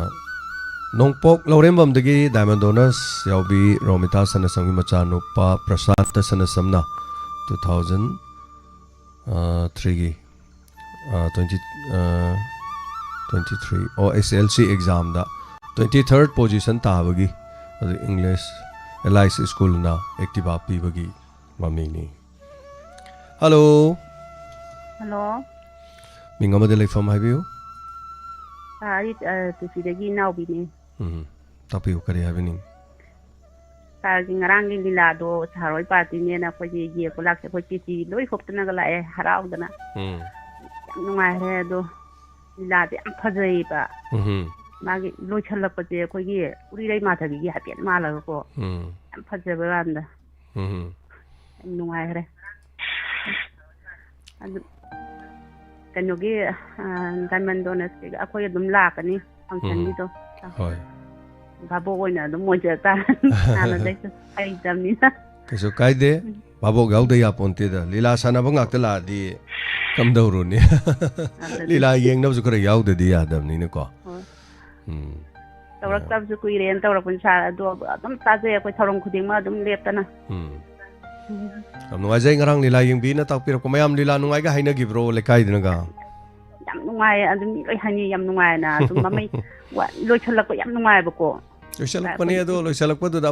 ꯑꯃꯗꯨꯅ ꯂꯨꯍꯣꯡꯗ꯭ꯔꯤꯕꯅꯤ ꯑꯃꯅ ꯂꯨꯍꯣꯡꯕꯗꯧ ꯂꯩꯈ꯭ꯔꯕꯅꯤ나 ꯑꯃꯗꯨꯒꯤ ꯄꯨꯟꯁꯤ ꯀꯟꯗ ꯌꯥꯗꯕ ꯍꯥꯏꯇꯥꯔꯦ ꯋꯥꯔꯤꯗꯕꯨꯗꯤ ꯅꯨꯄꯤ ꯑꯃꯗꯨꯒ ꯌꯥꯝ ꯊꯨꯡꯅꯍꯟꯅꯤꯡꯕ ꯃꯌꯥꯝꯅꯗꯤ ꯑꯗꯨꯕꯨ ꯑꯃꯗꯨꯗꯤ ꯅꯨꯄꯤ ꯑꯣꯏꯅ ꯍꯥꯏꯕꯗꯤ ꯃꯆꯥꯁꯨ ꯌꯥꯎꯔꯦ ꯃꯇꯧ ꯀꯔꯝꯅ ꯑꯅꯤꯃꯛ ꯄꯨꯂꯞꯅ ꯂꯩꯃꯤꯟꯅꯅꯤ ꯑꯗꯨꯅ ꯋꯥꯔꯤꯗ ꯌꯥꯗꯕꯅꯤꯅ ꯍꯥꯏꯇꯥꯔꯦ ꯑꯗꯨꯅꯦ ꯑꯗꯨꯒꯤ ꯃꯇꯥꯡꯗꯅꯦꯕ ꯎꯔꯤꯔꯩ ꯃꯥꯙꯕꯤ ꯍꯥꯏꯐꯦꯠ ꯃꯥꯜꯂꯦꯅ ꯍꯥꯏꯁꯦ ꯑꯗꯨ ꯎꯔꯤꯔꯩ ꯃꯥꯙꯕꯤꯗꯤ ꯃꯤꯔꯣꯟꯕ ꯌꯥꯎꯁꯨ ꯌꯥꯎꯗꯅ ꯀꯩꯅꯣ ꯀꯔꯥꯏꯗ ꯃꯥꯟꯅꯔꯅꯤ ꯑꯗꯨꯕꯨꯗꯤ ꯌꯥꯎꯗ꯭ꯔꯒꯀꯣ ꯀꯥꯇꯤꯟꯗꯩ ꯊꯣꯛꯂꯒ ꯂꯩ ꯍꯨꯛꯈꯤꯗꯣ ꯑꯗꯨꯃꯥꯏꯅ ꯍꯣꯏ ꯊꯥꯒꯠꯆꯔꯤ ꯌꯥꯝ ꯅꯨꯡꯉꯥꯏꯖꯔꯦ ꯁꯔꯨꯛ ꯌꯥꯕꯤꯔꯛꯇꯅ ꯍꯥꯏꯕꯤꯔꯛꯄ ꯉꯔꯥꯡꯒꯤ ꯂꯤꯂꯥꯒꯤꯁꯨ ꯇꯝꯕꯤꯔꯛꯄ ꯊꯥꯒꯠꯆꯔꯤ ꯊꯦꯡꯛ ꯌꯨ ꯁꯣ ꯃꯆ ꯃꯊꯪꯒꯤ ꯀꯣꯂꯔꯗ ꯑꯗꯨꯗꯤ ꯈꯨꯗꯣꯡꯆꯥꯕ ꯄꯤꯖꯒꯦ ꯑꯩꯈꯣꯏꯒꯤ ꯔꯣꯃꯤꯇꯥ ꯁꯅꯁꯝꯒꯤ ꯏꯃꯨꯡꯒꯤ ꯒꯥꯔꯤ ꯐꯪꯕꯒꯤꯅꯤ ꯚꯤꯗꯤꯑꯣꯁꯤ ꯈꯔ ꯂꯥꯞꯅ ꯅꯝꯈꯤꯕꯅ ꯐꯦꯔꯦ ꯍꯥꯏꯔꯝꯃꯦ ꯑꯦꯛꯁꯟ ꯐꯤꯂꯝꯗꯧꯅ ꯂꯩꯔꯝꯃꯦ ꯑꯩꯈꯣꯏꯅ ꯅꯝꯕꯕꯨꯗꯤ ꯅꯠꯇꯦ ꯑꯗꯣ ꯐꯦꯃꯤꯂꯤꯅ ꯑꯉꯥꯡꯈꯩꯅ ꯅꯝꯃꯨꯔ ꯃꯥꯜꯂꯦ ꯑꯗꯨꯕꯨ ꯑꯃꯕꯨ ꯑꯣꯏꯔꯦ ꯌꯥꯝꯅ ꯅꯨꯡꯉꯥꯏꯕ ꯍꯥꯏꯕ ꯇꯥꯔꯦꯅꯦꯀꯣ ꯑꯉꯥꯡ ꯑꯍꯨꯝꯗ ꯁꯨꯃꯥꯏꯅ ꯇꯧꯗꯅ LI ꯁ꯭ꯀꯨꯜꯅ ꯁꯨꯃꯥꯏꯅ ꯇꯧꯋꯤ ꯑꯗꯨꯅ ꯃꯌꯥꯝ LI ꯁ꯭ꯀꯨꯜꯁꯤ ꯃꯐꯝ ꯑꯗꯨꯗ ꯂꯩꯕꯤꯔꯤꯕ ꯃꯌꯥꯝ ꯄꯨꯝꯅꯃꯛ ꯍꯥꯏꯇꯥꯔꯦꯅꯦ ꯑꯗꯣꯝꯒꯤ ꯏꯆꯥꯁꯤꯡꯁꯨ ꯁꯤꯒꯨꯝꯕ ꯃꯅꯥꯁꯤ ꯐꯪꯉꯗꯤ LI ꯁ꯭ꯀꯨꯜꯗꯁꯨ ꯇꯝꯕ ꯌꯥꯏ ꯅꯠꯇ꯭ꯔꯥ ꯃꯌꯥꯝ ꯑꯐꯕ ꯃꯍꯩꯔꯣꯏ ꯌꯣꯛꯈꯠꯄ ꯍꯥꯏꯁꯦ ꯑꯗꯨꯝ ꯐꯩ ꯍꯥꯏꯇꯥꯔꯦ ꯁ꯭ꯀꯨꯜ ꯇꯧꯕꯤꯔꯤꯕꯁꯤꯡꯁꯤ ꯑꯌꯥꯝꯕꯅ ꯁꯥꯇ꯭ꯔ ꯁꯦꯝꯒꯦꯅ ꯊꯣꯛꯂꯛꯄꯅꯤ ꯍꯣꯏ ꯍꯣꯠꯅꯔꯤꯕꯅꯤꯅ ꯀꯥꯟꯅꯕꯁꯨ ꯐꯪꯗ ꯌꯥꯄꯣꯟꯇꯦꯀꯣ ꯑꯗꯨꯅ ꯁꯥꯇ꯭ꯔꯁꯤꯡꯒꯤꯁꯨ ꯀꯥꯟꯅꯕ ꯃꯌꯥꯝ ꯊꯝꯃꯤ ꯍꯥꯏꯇꯥꯔꯦ ꯍꯜꯂꯣ ꯑꯣꯖꯥ ꯉꯥꯛꯆꯣꯛꯄꯤ ꯑꯋꯥꯡ ꯂꯩꯀꯥꯏꯗꯒꯤ ꯒꯟꯙꯜ ꯋꯥꯡꯗꯦ ꯁꯥꯔ ꯇꯔꯥꯝ ꯂꯣꯛꯆꯔꯤ ꯑꯣꯖꯥꯅ ꯇꯥꯛꯄꯤꯌꯨ ꯀꯔꯤ ꯍꯥꯏꯕꯤꯅꯤꯡꯉꯤ ꯍꯧꯖꯤꯛꯀꯤ ꯑꯣꯖꯥ ꯑꯅꯤꯒꯤ ꯃꯍꯥꯚꯥꯔꯠꯀꯤ ꯋꯥꯔꯤꯗꯨ ꯇꯥꯕꯗ ꯑꯗꯨꯛꯀꯤ ꯃꯇꯤꯛ ꯅꯨꯡꯉꯥꯏ ꯁꯥꯔꯗ ꯍꯥꯏꯖꯒꯦ ꯈꯟꯕ ꯋꯥꯐꯝꯒꯥꯁꯦ ꯈꯔ ꯀꯥꯎꯊꯣꯛꯈ꯭ꯔꯦ ꯑꯣꯖꯥ ꯑꯅꯤꯗꯨꯕꯨꯁꯨ ꯍꯥꯏꯅꯤꯡꯉꯥꯏ ꯂꯩꯇꯅ ꯊꯥꯒꯠꯆꯔꯤ ꯁꯥꯔ ꯌꯥꯝ ꯅꯨꯡꯉꯥꯏꯖꯩ 2025ꯀꯤ ꯁꯥꯔꯒ ꯋꯥꯔꯤ ꯁꯥꯟꯅꯕꯁꯤ ꯉꯁꯤ ꯑꯔꯣꯏꯕ ꯑꯣꯏꯖꯔꯒꯦꯅ ꯁꯥꯔ ꯐꯝꯃꯤꯉꯩꯗ ꯀꯔꯤꯒꯤꯅꯣ ꯉꯁꯤ ꯍꯣꯏ 23 25ꯀꯤꯗꯤ ꯑꯔꯣꯏꯕ ꯑꯣꯏꯖꯒꯦ ꯑꯩꯁꯦ ꯐꯣꯟꯁꯦ ꯌꯥꯝ ꯇꯣꯏꯅ ꯇꯧꯖꯅꯤꯡꯕ ꯋꯥꯔꯤꯁꯨ ꯌꯥꯝꯅ ꯑꯩ ꯁꯥꯡꯅ ꯋꯥꯔꯤꯁꯤ ꯁꯥꯔꯒ ꯁꯥꯟꯅꯖꯅꯤꯡꯉꯦ ꯑꯗ ꯀꯣꯂꯔ ꯀꯥꯡꯕꯨ ꯑꯇꯩꯁꯤꯡꯁꯤꯅ ꯋꯥꯔꯤ ꯀꯨꯏꯅ ꯁꯥꯟꯅꯔꯦ ꯍꯥꯏꯈꯤꯒꯗ꯭ꯔꯥ ꯑꯩꯅꯁꯨ ꯈꯔ ꯌꯥꯝ ꯊꯨꯅꯁꯨ ꯂꯣꯏꯁꯤꯟꯖꯅꯤꯡꯕ ꯑꯗꯩ ꯇꯣꯏꯅ ꯇꯧꯔꯛꯄꯁꯨ ꯇꯣꯏꯅ ꯇꯧꯃꯜꯂꯦ ꯍꯥꯏꯈꯤꯗ꯭ꯔꯥ ꯑꯩꯅ ꯇꯣꯏꯅꯁꯨ ꯑꯗꯨꯝ ꯇꯧꯖꯔꯛꯇꯦ ꯁꯥꯔ ꯁꯥꯔꯒꯤ ꯄ꯭ꯔꯣꯒ꯭ꯔꯥꯝ ꯈꯨꯗꯤꯡꯗ ꯂꯥꯏꯐ ꯆꯥꯠꯇ ꯑꯩꯈꯣꯏꯒꯤ ꯂꯥꯏꯔꯦꯟꯖꯝ ꯁꯣꯅꯤꯀꯥ ꯍꯥꯏꯅ ꯍꯦꯛ ꯊꯣꯛꯂꯛꯄꯗ ꯁꯥꯔ ꯑꯩꯒꯤꯅꯤ ꯁꯥꯔ ꯃꯗꯨꯝꯇꯪꯗꯤ ꯁꯥꯔꯗ ꯑꯩ ꯈꯪꯍꯟꯖꯅꯤꯡꯕ ꯊꯥꯒꯠꯆꯔꯤ ꯏꯆꯥ ꯅꯨꯄꯤꯒꯤ ꯃꯤ ꯂꯥꯏꯔꯦꯟꯖꯝ ꯁꯣꯅꯤꯀꯥꯗꯣ ꯑꯗꯣ ꯃꯥꯏ ꯐꯣꯟꯁꯦ ꯑꯩꯅ ꯍꯦꯛ ꯁꯤꯟꯅꯕꯗꯨꯗ ꯑꯗꯨꯃꯥꯏꯅ ꯊꯣꯛꯄꯅꯤ ꯑꯌꯥꯝꯕ ꯁꯥꯔꯒꯤ ꯄ꯭ꯔꯣꯒ꯭ꯔꯥꯝ ꯉꯔꯥꯡꯒꯤ ꯑꯩꯈꯣꯏꯒꯤ ꯒꯥꯡꯃꯩꯒꯤ ꯑꯋꯥꯕ ꯇꯥꯕꯒꯤ ꯑꯗꯨꯒꯨꯝꯕ ꯀꯌꯥ ꯑꯅꯤꯔꯛ ꯁꯨꯅ ꯇꯥꯖꯩꯌꯦ ꯁꯥꯔ ꯀꯩꯅꯣꯗ ꯗꯥꯏꯃꯟ ꯇꯤꯚꯤꯗ ꯑꯃꯨꯛ ꯌꯦꯡꯖꯔꯦ ꯑꯩꯈꯣꯏ ꯂꯥꯏꯐꯀꯤ ꯀꯩꯅꯣꯗꯨꯗꯤ ꯌꯦꯡꯍꯧꯗ꯭ꯔꯦ ꯑꯗꯨꯒ ꯍꯦꯛ ꯑꯗꯨꯒꯤ ꯃꯇꯨꯡ ꯃꯤꯀꯞ ꯊꯣꯛꯂꯛꯄ ꯍꯥꯏꯒꯗ꯭ꯔꯥ ꯌꯥꯍꯧꯔꯛꯄꯗ ꯌꯦꯡꯉꯦ ꯑꯗꯒꯤ ꯑꯃꯨꯛ ꯄꯨꯡ 7:30 ꯀꯩꯅꯣꯗ ꯑꯃꯨꯛ ꯁꯟꯗꯣꯛꯄꯗꯣ ꯑꯗꯁꯨ ꯑꯃꯨꯛ ꯑꯩꯈꯣꯏ ꯋꯥꯍꯧ ꯔꯦꯗꯤꯑꯣꯗ ꯑꯃꯨꯛ ꯇꯥꯖꯔꯦ ꯍꯣꯏ ꯍꯣꯏ ꯑꯗꯨꯃꯥꯏꯅ ꯁꯥꯔꯒꯤ ꯄ꯭ꯔꯣꯒ꯭ꯔꯥꯝꯁꯤ ꯃꯄꯨꯡ ꯐꯥꯅ ꯇꯥꯖꯔꯤ ꯁꯥꯔ ꯑꯗꯨꯒ ꯁꯥꯔ ꯑꯩꯈꯣꯏ 26 ꯁꯤꯗꯗꯤ ꯁꯥꯔꯒꯤ ꯄ꯭ꯔꯣꯒ꯭ꯔꯥꯝꯁꯤ ꯑꯩꯈꯣꯏ ꯕꯤꯁꯦꯟꯄꯨꯔ ꯁꯥꯏꯠꯁꯤꯗ ꯀꯔꯤꯅꯣ ꯑꯃꯇꯪꯗꯤ ꯁꯥꯔꯅ ꯁꯤꯟꯕꯤꯕ ꯌꯥꯕ ꯄ꯭ꯔꯣꯒ꯭ꯔꯥꯝꯁꯤ ꯃꯌꯥꯝ ꯑꯩꯈꯣꯏ ꯄꯨꯟꯕ ꯑꯩꯈꯣꯏ ꯁꯣꯝꯒꯤ ꯁꯥꯏꯠꯁꯨ ꯑꯗꯨꯒ ꯀꯩꯅꯣꯁꯤꯡꯁꯨ ꯄꯨꯜꯂꯒ ꯑꯃꯇꯪ ꯂꯥꯛꯈꯤꯅꯤ ꯃꯥꯒꯤ ꯈꯨꯟꯗ ꯂꯩꯀꯥꯏꯗ ꯀꯣꯏꯅ ꯆꯠꯄ ꯀꯥꯟꯗ ꯂꯥꯛꯈꯤꯅꯤ ꯑꯗꯨꯒꯨꯝꯕ ꯃꯇꯝꯗ ꯊꯦꯡꯅꯔ ꯂꯣꯏꯔꯦ ꯑꯣꯖꯥ ꯀꯣ ꯍꯣꯏ ꯁꯥꯔ ꯑꯃꯇꯪꯒ ꯁꯥꯔꯅ ꯁꯤꯟꯕꯤꯕ ꯌꯥꯔꯗꯤ ꯑꯗꯨ ꯁꯥꯔ ꯑꯩꯅ ꯃꯁꯤ ꯐꯣꯡꯗꯣꯛꯆꯅꯤꯡꯕ ꯑꯃꯁꯨ ꯂꯩ ꯃꯅꯤꯄꯨꯔꯗ ꯄꯣꯠ ꯌꯣꯜꯂꯤꯕꯁꯤꯡꯁꯦ ꯁꯥꯔ ꯃꯁꯤ ꯌꯣꯜꯂꯤꯕꯁꯤꯡꯁꯤꯅ ꯇꯥꯕꯤꯔꯗꯤ ꯃꯁꯤ ꯌꯥꯝ ꯐꯅꯤꯅ ꯑꯩ ꯈꯟꯖꯩ ꯃꯔꯝꯗꯤ ꯑꯦꯛꯖꯥꯝꯄꯜꯗꯤꯀꯣ ꯁꯥꯔ ꯂꯨꯄꯥ 900 ꯄꯤꯔꯒ ꯌꯣꯟꯕ ꯌꯥꯕ ꯃꯈꯣꯏ ꯁꯦꯟꯗꯣꯡꯁꯨ ꯑꯗꯨꯝ ꯐꯖꯅ ꯂꯩꯔꯒ ꯌꯣꯟꯕ ꯌꯥꯕ ꯄꯣꯠꯁꯤ ꯂꯨꯄꯥ 1,200-1,300 ꯍꯥꯏꯖꯜꯂꯦ खरा हाइना तंदब कांगूदी 900 अदुम फंगे खरा इकाई थिगनबा हाइगद्रा हाइबा ngamjadab कांगूदी lupa 1,200 दुदा लौखरे अदुइदे मखोय 900 तसु सेंदोंग लेरबा अदुगी मथक्तुदसु lupa 1,200 दा योलगदि सेंदोंसे अदुकी मतिक वांगना लौरेबा सिगुम्बा पो योंबगी खुजुगोनसि मणिपुर खरा दुम सा थेंगनजै अदगी एक तौरगे 900 तो पीरगे नत्रगा 1,000 तो पीरगे हरा यादे मदुदी ममल फंगदे हरगा एक चलगा दे लाओ रो लाओ अदु सेंदोंग फंगदनदी योनबा याबा नते बसा होय होय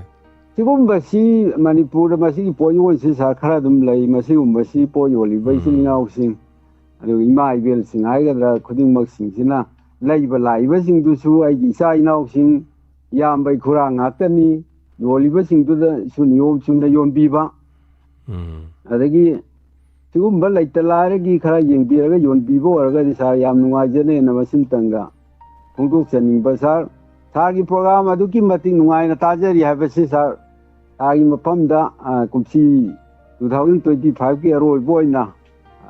सारगी वारी सानजबसिदा फोंदोक्चनिंगना सार तौजरपनी सार थमजरगे थागचरी याम नुंगाइजै अखोगी मंग अमा लेजरी हाइतारे मंगसि कैनो हारदि ड्रोनम लैबा नाय ड्रोनम लैज मयाम पैसा खरक लुपा 1,50 अकाउंट अदुम थम्मा लेरे असि फाव मयाम मतेंग पांगबिरकपदको अदो लुपा 1,50 नदि खै थोरमसिदा मपुंग फादे लैने नबो होनबदा हाइतारे ड्रोन दि याम पिद्रसु लामा मखाय अनि मखाय मया पीबा असोय लैनी अदुम अदो सी लेरकान अखोइन पैसा फंगदौबा खोतौबा कैम लेते canoe हाइकान अखोइ समना हाइबदो J ओजाकी ngachopopi haireko laeng khalasi khoina tang asuk nomaijing numiti koi hariba khungangdu da lakchagani adomna mafam aduda leibiramu haina khoina haiba matamda mafam aduda leiramdoine mayamse adu mayamdu khoina punjalakanda kari haibeningi kari tawi khole khoiga nokpa keba ngangsing olen hoi kari hoi torakan wari ga sanaba ngai ha khaitare adom lamdai khoi lakpai wanit ado handakina lamama dalakpa mathangina lamama dalakpa mathangina lamama dalakpa haidana khoina adumai tokjagadaba haitai adu matam lakhini ado hiram singasi mai pakna pangthokna honabada sel changi matam changi soidana lakani wahong radio mayamda diamond tv na horokpada 2023 dagi 24 25 ko chayani hogre 26 ahum sudoini mayamge aina sumaina radio da torokibadu yengodi chahi 9 surabane 9 years mayamge toris the experience a lot of experience lay aduga ladiba experience mayam se dum thabak to onthorok doini afabana kaino fatabana kaino haibada loi nainara kan haitar adumna honajarake aduga thabak kodumaki matam so dum leidana ngasi aina chaninge haidana khabom thane hekta chaba yaba chak kumba natteba hello minga made lei phom haibisi hello oja ai ngerangbam dagi irom boy ngasi call se daw yaba haigadra ahan ba anirak call se paibiraktre aduga ahumlok suba paibira yam nuajare ngasi di koi diamond tv wahung radio si sana gi mathakta tampha thin magum thokre yam phajaraba ꯀꯩꯅꯣꯃꯈꯛ ꯌꯥꯎꯔꯛꯈ꯭ꯔꯦ ꯑꯗꯨꯒ ꯑꯩꯈꯣꯏꯒꯤ ꯑꯣꯖꯥ ꯑꯅꯤꯕꯨꯁꯨ ꯏꯁꯣꯔꯒꯤ ꯃꯁꯛ ꯑꯣꯏꯔꯕ ꯑꯣꯖꯥ ꯑꯅꯤꯕꯨꯁꯨ ꯄꯨꯟꯁꯤ ꯅꯨꯡꯁꯥꯡꯅ ꯂꯩꯕꯁꯨ ꯑꯣꯏꯕꯤꯁꯅꯨ ꯃꯁꯤꯗꯒꯤ ꯍꯦꯟꯅ ꯐꯖꯕ ꯀꯌꯥꯁꯨ ꯄꯨꯊꯣꯛꯄꯤꯗꯨꯅ ꯑꯩꯈꯣꯏ ꯗꯥꯏꯃꯟ ꯇꯤꯚꯤ ꯑꯃꯗꯤ ꯋꯥꯍꯣꯡ ꯔꯦꯗꯤꯑꯣꯒꯤ ꯃꯒꯨꯟ ꯍꯥꯞꯄ ꯑꯣꯏꯕꯤꯁꯅꯨ ꯍꯥꯏꯅ ꯉꯁꯤꯗꯤ ꯑꯣꯖꯥꯒꯤ ꯃꯐꯝꯗ ꯊꯝꯖꯒꯦ ꯌꯥꯝ ꯅꯨꯡꯉꯥꯏꯖꯩ ꯑꯣꯖꯥ ꯉꯁꯤꯗꯤ ꯑꯣꯖꯥꯁꯤꯡꯅ ꯑꯩꯈꯣꯏꯒꯤ ꯃꯁꯛ ꯅꯥꯏꯕ ꯏꯁꯣꯔꯒꯤ ꯃꯁꯛ ꯑꯣꯏꯔꯕ ꯑꯣꯖꯥ ꯑꯅꯤꯅ ꯉꯁꯤꯗꯤ ꯏꯕꯤꯗꯅ ꯄꯥꯊꯣꯛꯄꯤꯗꯅ ꯗꯥꯏꯂꯣꯛ ꯇꯧꯕꯤꯔꯝꯗꯅ ꯇꯧꯕꯗꯣ ꯑꯇꯥꯕ ꯃꯌꯥꯝꯒꯤ ꯄꯨꯛꯅꯤꯡꯕꯨꯁꯨ ꯁꯨꯝꯍꯠꯄꯤꯔꯝꯒꯅꯤ ꯈꯟꯖꯩ ꯑꯗꯨꯒ ꯊꯃꯣꯏꯗꯁꯨ ꯀꯞꯄꯁꯨ ꯌꯥꯎꯔꯝꯒꯅꯤꯅ ꯈꯜꯂꯤ ꯉꯁꯤ ꯃꯔꯝꯗꯤ ꯇꯥꯔꯤꯕ ꯄꯣꯠꯇꯨ ꯄꯨꯛꯅꯤꯡ ꯅꯨꯡꯁꯤꯕ ꯄꯣꯠꯅꯦ ꯍꯥꯏꯅ ꯊꯝꯖꯒꯦ ꯑꯣꯖꯥ ꯌꯥꯝ ꯅꯨꯡꯉꯥꯏꯖꯔꯦ ꯑꯣꯖꯥ ꯊꯥꯒꯠꯆꯔꯤ ꯊꯦꯡꯛ ꯌꯨ ꯁꯣ ꯃꯆ ꯑꯣꯖꯥ ꯂꯣꯏ ꯉꯔꯥꯡꯕ ꯀꯣꯜ ꯇꯧꯔꯛꯄꯗ ꯀꯣꯜ ꯐꯪꯗꯕꯁꯤ ꯄꯥꯏꯕꯤꯔꯛꯇ꯭ꯔꯦ ꯍꯥꯏꯕ ꯋꯥꯍꯩꯁꯤ ꯌꯥꯝ ꯐꯖꯗꯕ ꯋꯥꯍꯩꯅꯤ ꯃꯁꯤꯒꯨꯝꯕ ꯋꯥꯍꯩꯁꯤ ꯌꯥꯔꯤꯉꯩ ꯁꯤꯖꯤꯟꯅꯕꯤꯒꯅꯨ ꯀꯣꯜ ꯇꯧꯔꯒ ꯀꯣꯜ ꯇꯠꯄ ꯑꯗꯨꯒ ꯀꯣꯜ ꯇꯧꯔꯒ ꯀꯣꯜ ꯐꯪꯗꯕꯁꯤ ꯃꯁꯤ ꯑꯩꯈꯣꯏꯒꯤ ꯅꯦꯠꯋꯥꯔꯛ ꯌꯥꯗꯕ ꯂꯥꯏꯟ ꯌꯥꯗꯕꯅꯤ ꯍꯥꯏꯅ खनबियु अदुना वहाईदा हाइतारे कोल पाइबिरक्तरे कायना हाइबो वहाईसे याम फजदबा वहाई अमा ओय खोइन हेक ताबदा नुंगाइजदे हाइतारे खोइन होनजरिसी मयामगे कोल पाइरगे न फम लैरिनेबा अदुना कोल पाइरक्तरे गाइसे पाइद्रगा खोइदा पैसा तोंगनो फंगदौ लैते अदुगा मांगदौसु लैते केम लैतेबा अदुना खोइ तौजरिसिदि पोत योनबा मना पोत सिटननबे पोत लै लाखदे लाखनो है पोत योनो नंग जोंगोन योनिंगदे गाना हाइबा पोत योनबि मतना हाइरोय अदुना खोइना ताबदा नुंगाइतबा वहाई सिजनबिदबा यारिंगैदे हाइतारे खोइना पुंगनिंगदा नुंगाइजदे अदुना नेटवर्क आइसे तंगम पोन्ते फोन एसिदि को वारी सानाबदे दुम तत्खिबा यावी तत्खिबदु कक्थटपने हाइना लौबा यादे ओ तत्खरा माले पॉजिटिव ओइबा खरा polite and be positive and polite अदुना अखोइ याम समथोकपा अदुगा पोलाइट ओइबसे पुंसीदा मथौ याम ताइ हेलो मिंगमदे लेफम हाइबिसी हेलो गाई पिसेम बोलगी प्राइज मेमिनी मौंग लेदो ताबिरिबा टॉप टॉप प्लेटफॉर्म पांड संतोपिबा ताबिरिबा येंबिबा मयामबसु कोंगनो प्रमजरे अहानबदा जा उजिकी अहानबदा अहालाबना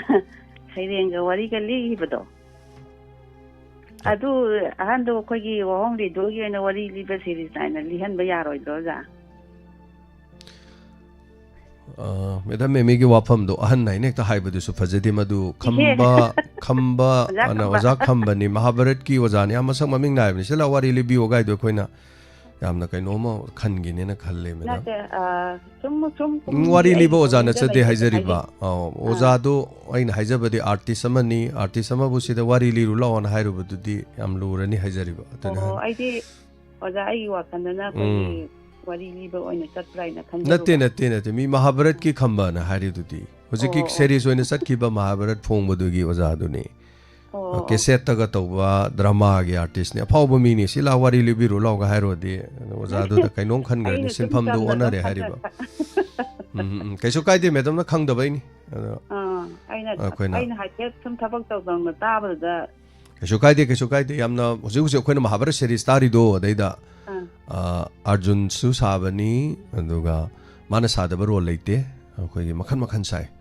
जुधिष्ठिर जो याम साबनी अदना हेक अखोइ सीरीज जो साबनी हंतक कोइना सनागे लेहाव कटपदसु ओजादो से यावबिगिबनी ममांगदसु मुक उनजखरबन याम नुगाजरे अदु मैडम मखा करी करी लेबिरि हाबियो ओया मखा दि कोना मु हाइजरागे अतोप कोलदा याम नुगाजै थैंक यू सो मच वारी दु नुगाइबनी ना वारी ओइना ताजनिंगबगी मैडम ना हाबिरकपनी अदु खंगजदबगी हाइतारे कैसो काइदे अदना याम कना हन्नते अदुम मी अदुम याइनी हाइता इंगा साइ फोटो जु सबदो हाइतारे को अहलसी कदाइबो को सही मरफुगा सुरदे हनगा हुंफुदा गाइदे हनगा से माइनिंग द्रि हाइतारे हुजे कादे मी एसि लेदन को वाहि जे हे नुगाइ जबदो को एनीवे थागचरी हेलो मिंगा मदे लेफम हाइबियो हेलो तराम नुक्सरी hello Hello, good evening, sir. Engineer Chan Dorim Sundin, sir. Madam Kari Wafam talking ba? Sir, hujiki Mahabharata ki ozani ne topira min do sir. Sir, but I am seeing who ni nungsi yam nungai se de sir. Hoi, am nungai se. Sir, but hai je get out ni sir. Hoi. De sir. Tholom puna mo sir no ne tajuri sir. Hoi. Mar tam to sir pan de sir. Angkan jabe wane. Am nungaijai madam thagachari thorom tabiri na habirakpa tuga nungaijai huji pangthokhiba thorom dasu nungai na takpirakpa ko haningali tane thagachari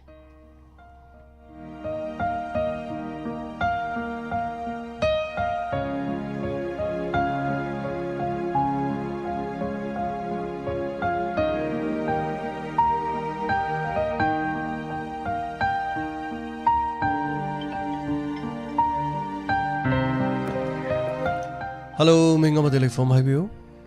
Hello, sir. Irengban Makalakai de Jimnam Thudi. Irengban Makalakai de Taramuk Jari Tapu Kariva from Highwing Ba. As Ziki Saranina Patoki, the Yamna. I get a pulling looking you or I know Kaya Quina Kang the Bahaiba, Taba, Kayakado. I don't think for the Yam no I get her.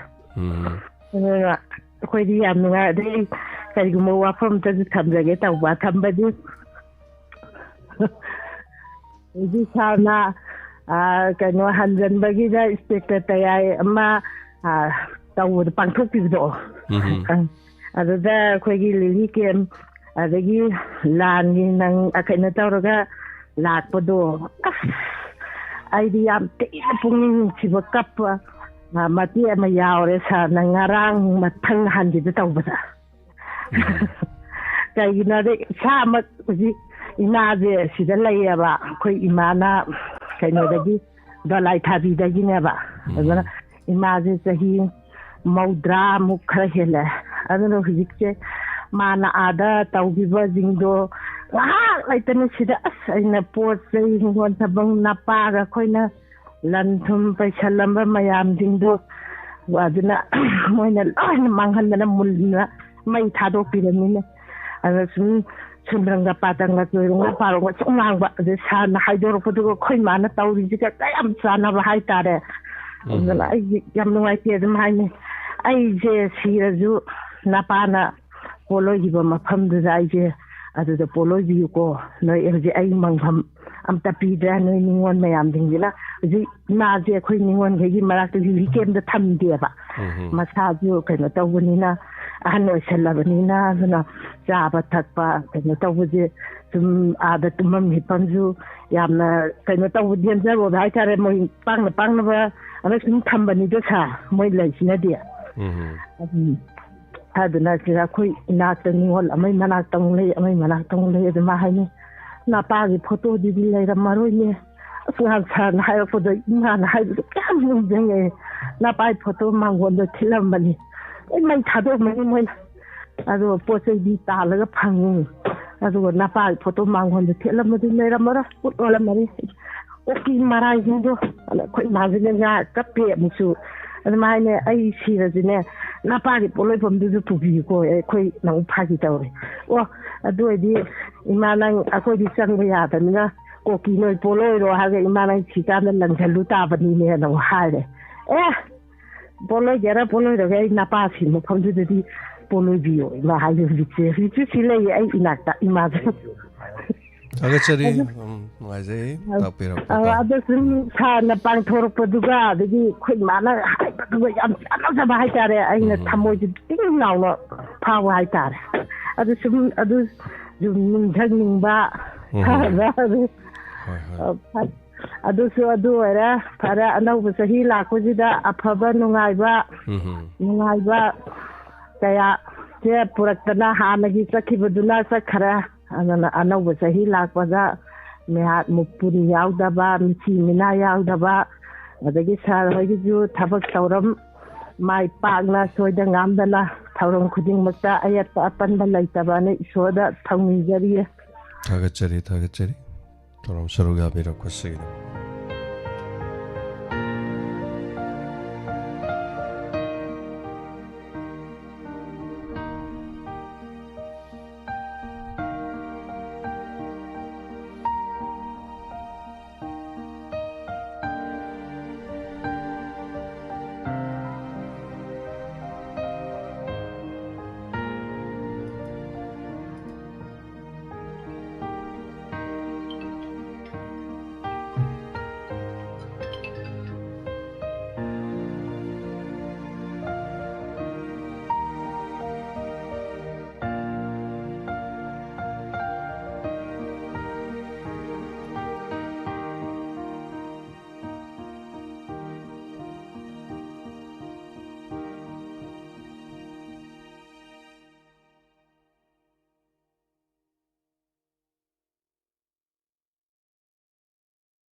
Hello. Hello. Hello. Taramuk chari. Teraatagi siamuna chani ipanpa ba hamaka ta thaga sari. Loiramdai gi ise ara khangnei. Loiramdai di tatawani. Ai fast dagi ngasi di ko me kha fast dagi melak pani supang phang da busy da dum woi ba. Yam ngai che matam loidore habiyo ekta call phangi ngai sita ekta thambiyo. Panupa gi inspector tayai je nungai bana gangmai do harau dum da leiba gangmai do ngarang wari ligum se che ta da ba myam leiri bani na ko. Hoi kaman na thamase okay. Mana kappa do nungai thu da ise su kappe. Adu hainingi aduga panupa gi chahi 26 na lapada afaba mangon tau tau khudin muta mangon bina biba isoda okay oisanu wana thauni jari adubo diamond gi kaino pangthokpa matam do aidi kadai de satore heroin noi chondri banina ne ko irang langning da hai tare adubo marakta dem dang lakhini kaso kai di che dongi thabag hana jan lo sanbiyo hoi so kai belet adu phone talk ta basu yang koire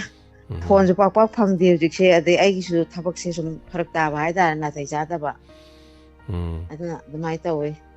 yam nungai ta da mangang sanagna thigi ba ta khambana thigi ba dialogue ka jom phajari ba expect ta ya do dakti khra theng sanjok ma ne ta ge tawraga ne la amdri ba ade khoi gi kari ai ne teller ga di utpa horaga lakti ba adi matam ai waru saru tum daru ba matam ne chokpa chena ta da bani chamane hane pungpham duni che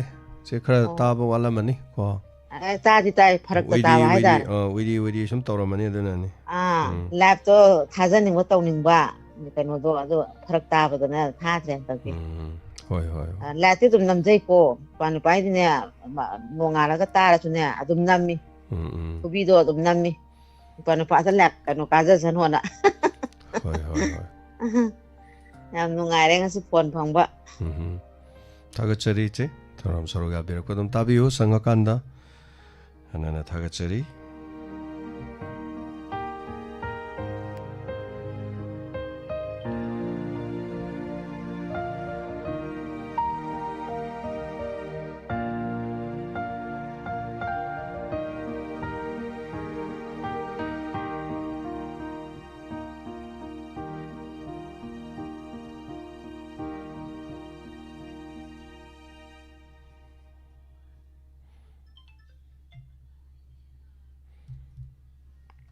Matangi caller da kodong chaba pizari saruga biyo sige thorom sida lagliba January gi tang mari Donna Smith pangthok sagni Donna Smith karigi damak Donna Smith pangthok kodorino hairadi Donna Smith hairi se khoi gi awana da saruga biriba laibiriba mili singama ga chani rom lairiba simaya marak asidagi koina tawjagadabani ndana makhoi thoram hai tare khoi mayam ne yengba maroina de yauriba mai belise chan mar mapang sing do makhoi khak ta gi oiba thoram ne adaga khoi gi oina Diamond TV wa hong radio gi de August ki tang mari adaga September ki tang mari se dum maming gi oina ora so mo ro so mayam thoram to bor so dum taw ne hai da se manung de studio manung de so dum taw idena ko se dena all mayam panumaki dena hojik pangthok sagadori sina Diamond TV gi Diamond Donors na lai do adana hari ba sing adugi tawramni hello ima chobi pangai degi taram lok chari matam loge dori ma kari wafam hai bini adin nga chai tangkhai yogdring degi tawrapani ima matam mangi ne doi wadu samjalo busy hai do mi mayang wari phone sum ai wari ngok ta sum hage tawbani ibungo gi jul oina su tajari ngarang ni la su ai chaning mun si deu laman meni upai leite do mai pe ma du tana la di lore pangai degi aduni ba ai nau pi ma chengmai le ba horen kun da leye horen sabsi da majina dum adu bu da ben tawle hujik ti khara ga mathai du yaure e ba adu ibungo gi ju khara ga tare ma adu aina ngarang lila tu sumai tawni ne noi bo chaning ni da ibu yara gadra angang ge sa usi ya gadra ni am taw gi ne yu ma natte da ma ngarang gi hai ji mi gi sengmai da gi keno isam khono bola di am lap troi ma la pe adu budi isam khono kari hijam khono ha bani mo gi na ma au khongjang ga lona ra bani khoi gi ni isam khono ha bani ima budi son gi hane gi lorem bam som sai lom de lak pani na lam du nak poi khalam gani hana leiram bani na Ado horen khurkhul da lei khurkhul ngasi se mai pe ma yam lam cha tau ri ne ti dia kari lap charu ne ge Manipur da pung ani gari thanu ngai lei mai pe ma dang da satoro bani ne ma hoje ha le ga ada aina wari ngok tang chung hang ning ba ada hai kaino gi ko nu mang da tau ni ha jo ko ju la chi da nung ta di yeng ge na di khalli ngam ma di la ke ngam dre na nung dang nung din kaya di haur kaya da loi din do ko ba dai da nak pada lak pada yeng odai ma satok cha sen gari kari kari dum farak tani da dam kana budi la panate pangai de ge na Imphal bo lak posi 20 km ni yam dra bada dum ne tara kun jangani adagi adudagi amuk sanglen dani sanglen adi bo yama sanglen ni konung mamang hai tare koi ma adude dum yeng ani hore mo han gi matam da gari satok cha sen adu da lein adai anak pada dum tawro khini de ma ko adun matam do de ma kok yeng alore nungai na hauji di adu sathok chasin da chu kitang nungai ba wat ka ne ba adun pangai rom side to de khoi lila se am tawdre pangai ji nawai di le am torom bani khundrak pam yam tawgon bani lai harau bu gi khundrak pam gi do adu yam tawgon bani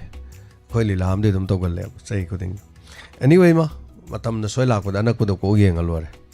adu yeng ase adu hauji di la pe be ma na ga ai de ko ta ga chari ma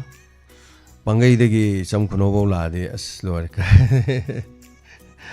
sum namdo lam na gre yam tam na gre bi ma hoina ba khoi nungsi bi hai re ba ko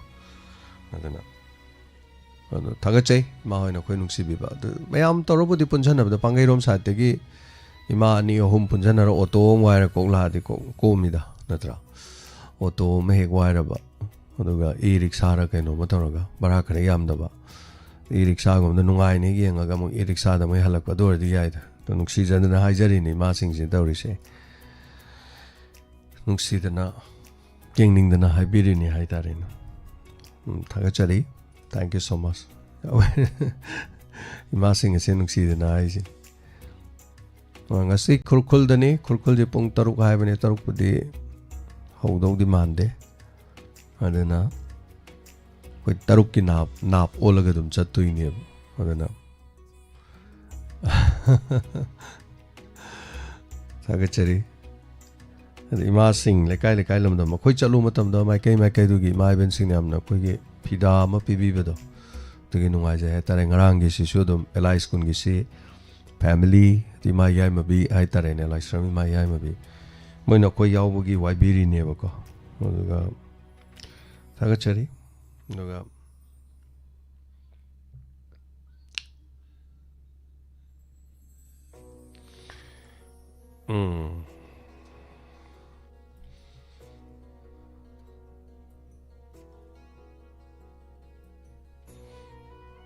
kari haino sanai be waka na sana la kanu hai hai ji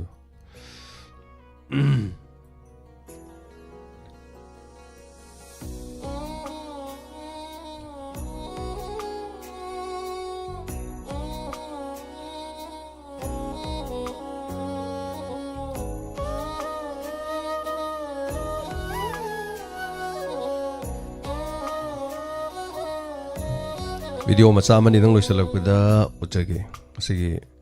madam ango bi soro ka bam na su pochai thaba gi video thabirak pani mana masing thaba hogre tabakan ba haije madam ango bi soro ka bam gi report video report ama hai tare dom su adong gi thabain khang su ba kan da smaina thabirak pe video do ham taru tanana pere hai da ba hai tare ko tapna se ma smaina dum nam bi bi se labuk da thabak suri ni Diamond Donors ki su family mo oi badana tana hingna bagilan pham da lau su ba du ga mana ma sing pochai thaba kot ba tai tai mayam se yam kanna dum hona bi khraba hai tai adana labuk lau uri ba lobuk tu da mo mana ma sing thabai thabak ne ba sa tharis thabi tarbus mairen khongdrum kai thadoin se lau u ba labuk tu ni ko mayam koina lau uri ba labuk sida honari ne ba se ko bota ma sam su le aduna koina labuk se sida na manghal thamini ko hoi ising leitaba duga tai budi khara lui ado kitang apa ba mafam da di yang bius ra adum icham kuno adum sam site ta labuk te ising yam le ho kenen da ising phang bai ra kaino aduna labuk te ising leiba si fei thum ma ga leiba du na ta ba marang kai ba adana thank you so much madam angobi mafam sida pochai thaba mamang da su len na tha da na mata tat kharam ne to handa ki mo thari hai tare ne anyway sini am kana thabiri engine kano kari hai dino kabuta hai dur kari hai dino sina se maga fazana honabiri mai chabo isunu madam yam nungai jai suba nomba duga sumaina honabase yam pamjai hai tai na pangan mu de khoi sumaina suba khot pa khoi thabak sina dia su yadre duga dungai matam su oidre khoi sum su gidram ni na hai tare adu yeng mudi am hai min tha ba yeng mudi mi di loi hai bani da mi pana ba zo hai de na ko mi asoi bi yeng jam hai mi oi ba se mi ga soi ba bi yeng ja je mi oi ba ma tha do hui im ta mi im ta pana dam mi na mi adum pana bane pana dra ne dam mi je mi adum pana bane mai masaya soi ba de dum loi kauk thok ne ba adu mi a soi ba de nga ai zo ngai mi zo ko adu taw re da taw re hai ne ai soi so khang oi nong ta pham ho do ngam ta na hui im ta na nang adu soi re pana bra ne so pana dam koi mi oi ba na me hele dum yeng san bane adu yeng san ba hai se mai na hai do de ma su le aina toina saw ba aina toina ngang ba aina toina saw ba se aina nungsi ba mi da ngang ga ne aina nungsi ba mi da saw ga ne aina nungsi da mi da de hoi ngang ba khot pa na madu mon da ma gi kalak geng thi ba gas tu ka chai he no ya du de da ni have da mani ko pana ba do yam ngang ise nungsi ja ba soi kini khot kini have gi pana ja ba do do ni kari hai tai ne ko ipai pun hai yam phaja ba ko ge pramanam le ye tin phaja ba pramanam Tobal thongi chapu kai na ba yai bra hai se phaja ga jane sigi pawro si kari hai ro tin phaja ga jane sapu du gi maram leina na ba sapu du mai kan na ba sapu du gi phan na ba ne ba khut thari ba Tobal thongi chapu ni yai ba kai na ba yai bra hai se phaja ga jane I mai pem ko jane mama mapa na macha chai thara phu ba do macha si na ba phu na te macha phan na ba ne ba adana migi wajaba soi kini khot kini na care lorok pa se yamna nuksi ja tawri ne adu da ana wajaba migi da ma ngangbi wajaba migi da wajai da na ko si khanggadam si khangda du de lui adana fajagre madam angobi gi pothabam ji de kari hongani mi am thare thank you so much madam utpirak ko mayam su dum utpirak ba yai ko aduga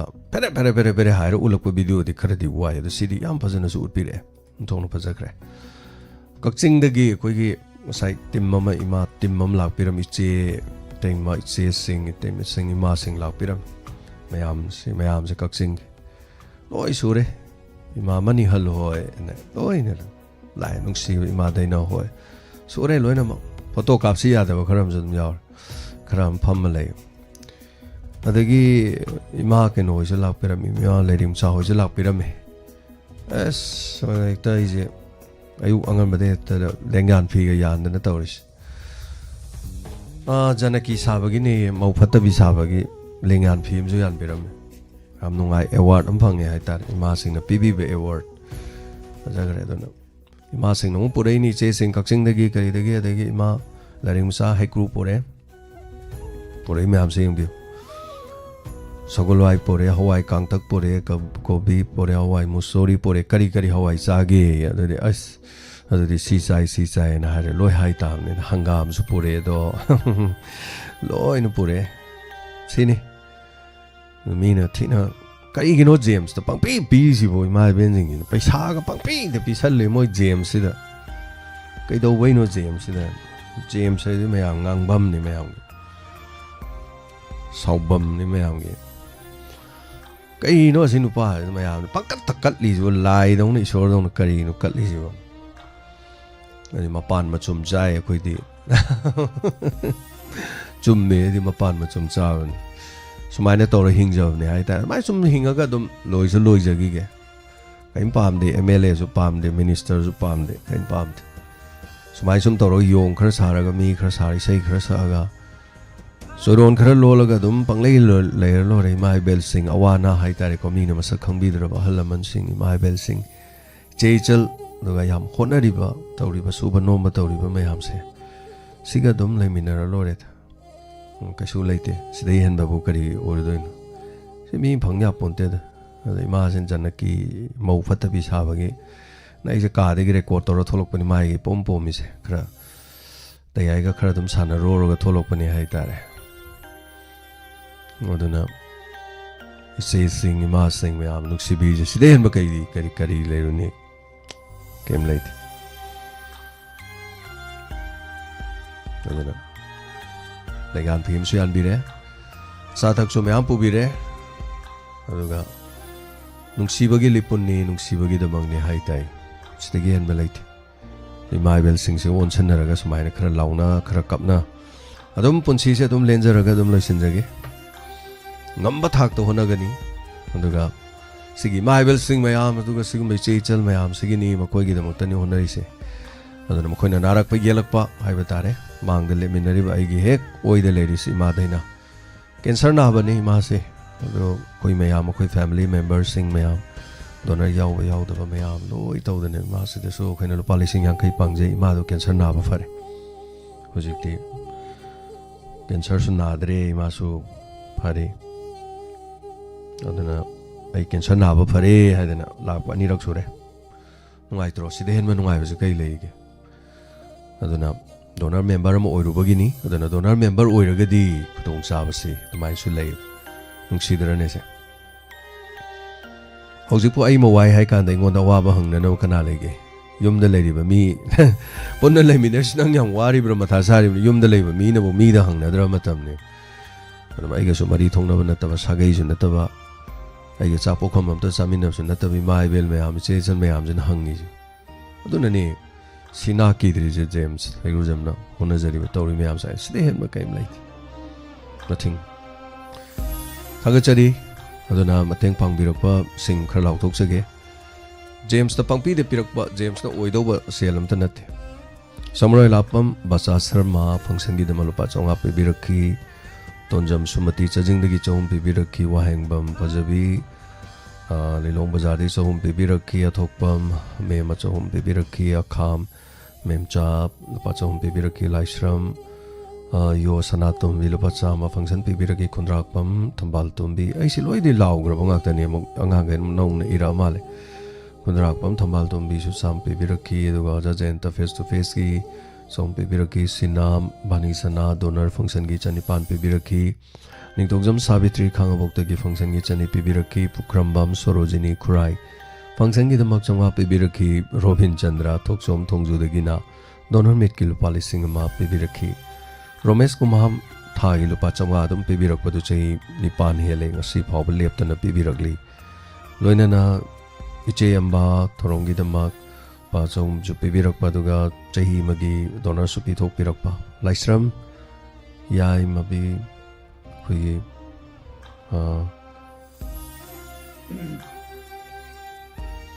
shooting gi hai tare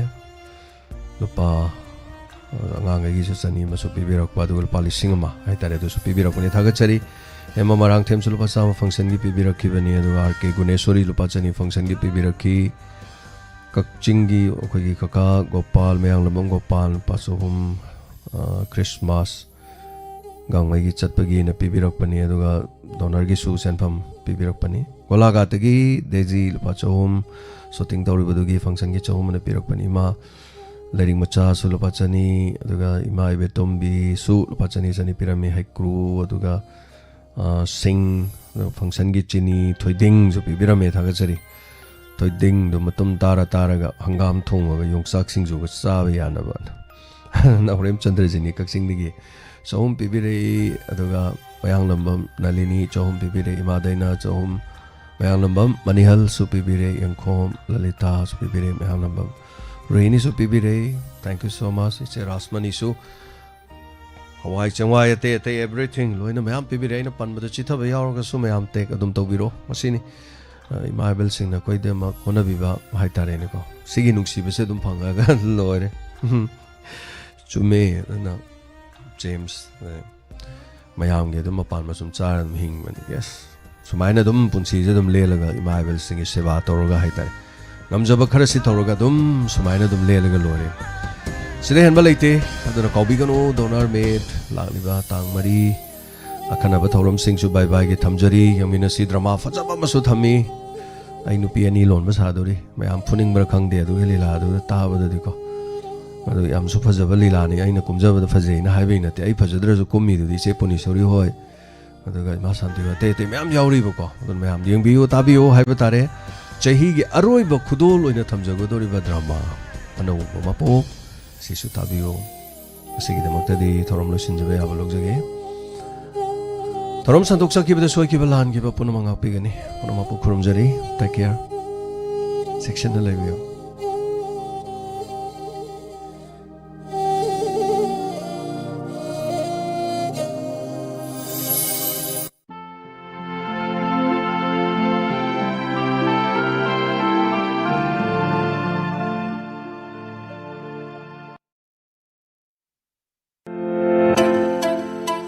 Admission open. Greenfield School, Thawal Wamataba College Road Ladiba. School Asigi Chaliba Academic Session, English Singani Kungataru Kuntaret Ki Oina. Play School, Toddler, Nursery, Junior KG, Senior KG, Class 1, Class 2 Amasung, Class 3 da Tamgadaba Mahiroi Singi Admission Form Thaba Housing. Parents Singa Adomadungi, Nungsi Zaraba Angang Singo. School Aside Admission Tobiduna. Tungi Afaba Mahiroi Sing Sembada, Saruk Aminaris. Give your child the best start to their learning journey. School asigi tonga ba offer amadi khudong saba singdi. Playgroup, toddler, natraga, nursery. Hari basigi admission free oizagin. Child friendly environment oiraba. Experienced and caring teachers. Activity based learning ki khudong saba lairaba. Safe and nurturing campus. Chang naina medical ki health camp ki khudong saba lairaba. Parent amadi teachers ki meeting ki khudong saba lairaba. Amadi transport ki khudong saba su laizaraba mafamni. Same parent ki angang ani tamagadi angang amagi fee half oigani. Ngasimak academic session English singani kungataru kuntarek ki oina ming chansinbiu. Akupa marol gidama office ki number 70052628113 loinana 9862159137 Kaubiraganu admission hangdukchare Greenfield School Thawal Wangmataba College Road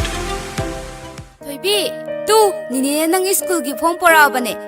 Karamba school ki form lai be mase isa thoigi da maktadi aina tamangi khanba yamna phaba school am laine atai da taman ba yaro asni ko Mama pabung na ai school tam haloi haiba kari ye macha thoibi na tam hannaba aina pamjaba yamna phaba school am lai nini da lawro ona thari sidi maduna tana atopa school amata da tam hanba yaro hari sidi isa bu tam hanba yaro haiba na tine mama aina tam haningba aphaba school am lai haibani ne maduda taman si haibani ne as ngai kho se amta tamusu inamasu tatap thok angang se nui ani gi na to da ba khale ado tamu na tam gi khali ba school do kai school no lai aphaba school am lai haisini kari school no sat hairo se thobal mai kai sida kanna phagalak liba angang singbu sumna lairik takpi tambi badana tana English loan da ba yade haidana subject khudingmak takpi tambiriba English speaking environment ama sagana bohna bada ahen ba sapu piriba hey thobal mayai lekai da leiba selti school ni noibo ho aina ne macha thoibi na tam hannaba mani da phom lo ba tharuri dusu selti school gi ni ya aina pam ba school da tam dore Ruda Academy Thawal Wangmataba opposite Thawal College Manipur Ruda Academy Thawal gi chaliba sahi English singani kuntaruk amadi kuntaret ki oina play group taki class 9 phawagi admission form thaba haujari School asi CBSE da affiliate tawraba class nursery dagi 12 phawagi tamba yaraba khudong chaba leiraba mafam amani School asi da thamjari ba khudong chaba singdi separate boarding facility for both boys and girls class khodimakta smart class ki khudong chaba leizari Montessori playway method of teaching class 6 dagi na class 12 phawada NCC ki class leizari amadi art and music ki class 2 dagi na class 12 phawba khudong chaba pizari NEET UG Z amadi NDA gi special class leizari matik charaba science amadi computer gi laboratories leizari ngasi maklak piduna adom gi angang singbo ming chansinbi akupa marol gi damak 7640871184 amukhana 7640871184 Ruda Academy Thawal Wangmataba opposite Thawal College Manipur nung tumhale nung tumhale ईश्वर की मंगताक अमदगी नुंग 27 mm की मथक्ता लेबा फावबदा संगाय युंफम नुंग फाव पखा बेमदा लेबा सनाहलगी मना मसिंग सेंब हिदाक थकपदगी नुंग सिंग पुंगतुम तुमहंदुना फाहनबा ngamle मसिंगा kidney इसिंग कोमदा लेबा नुंग सिंग तुमहंदुना माई पाकना लायेंबा ngamle नुंग लेबा सिंगना अमुक्तंग सांगयेंग तौथोकपियु अकोपा मरोल की दमा कॉल तौबिरो 9366752158 अमुका हना 9366752158 लायेंग जरिबा सनाहल संगा युंफम नुंगफो पखाम मेम सनाहल की नुंगी हिदाक से थलुबदगी फकीबा मियो सिंगदी टी.एच. कुंजेश्वर खोंगजों एम शांति थौबाल हौखा अंजू पलेट एम.डी. शेरखान लिलो के.एच. साउबा हैरो अमुसना थौबा प्रिया खांगबो महिरोई अमन मही तंबगी पुंसी तांकत्ता nursery KG doctor engineer master nursing तंब सिफावदा पुन्न चही 18 कुंदी यामद्रबद चंग क्लास 12 फावद चही 13 मखा तारकपद चही 5 अमगा मरम मसिदगी महिरोई अमन क्लास 12 फाव स्कूल तमनिंगैगी सांगलब चही 13 की मतम असिना चही 5 खक्तमक तमलिबा कॉलेज मास्टर ने चिंबा असिदगी यामने हेन मरु ओय अदोंगे अंगांग सिंदा बेसिक फाउंडेशन मयेक सेंग लेहन खिबा तंगाई फदे मसिगी दमक मतिक चाबा अफब स्कूल सोइदन खंदिगदबनी अमरोंगा हौजिकी मतमदा मपा ममा अयामबना इंग्लिश ngang हैत्रबदी लाइरिक हैतबगुम खनरिबसी अरांबा ओइगनी इंग्लिश मीडियम दा अयामबा सब्जेक्ट तमनरी एग्जाम सु इंग्लिश ते इबनी मसिदा अदुमक चांग अमदा इंग्लिश हैरबनी क्लास 12 फावबदा स्कूल दा तमरिबा सब्जेक्ट मयामगी लेसन कया सिने पीरिबा कंसीव आइडिया मॉरल वैल्यू अदु मयेक सिंग खंगबदुना हेन मरु ओय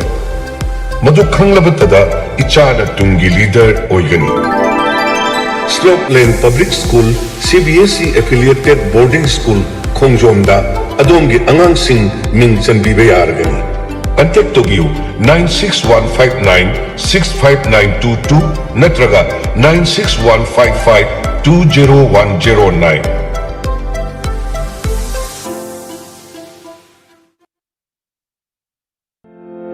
Admission open.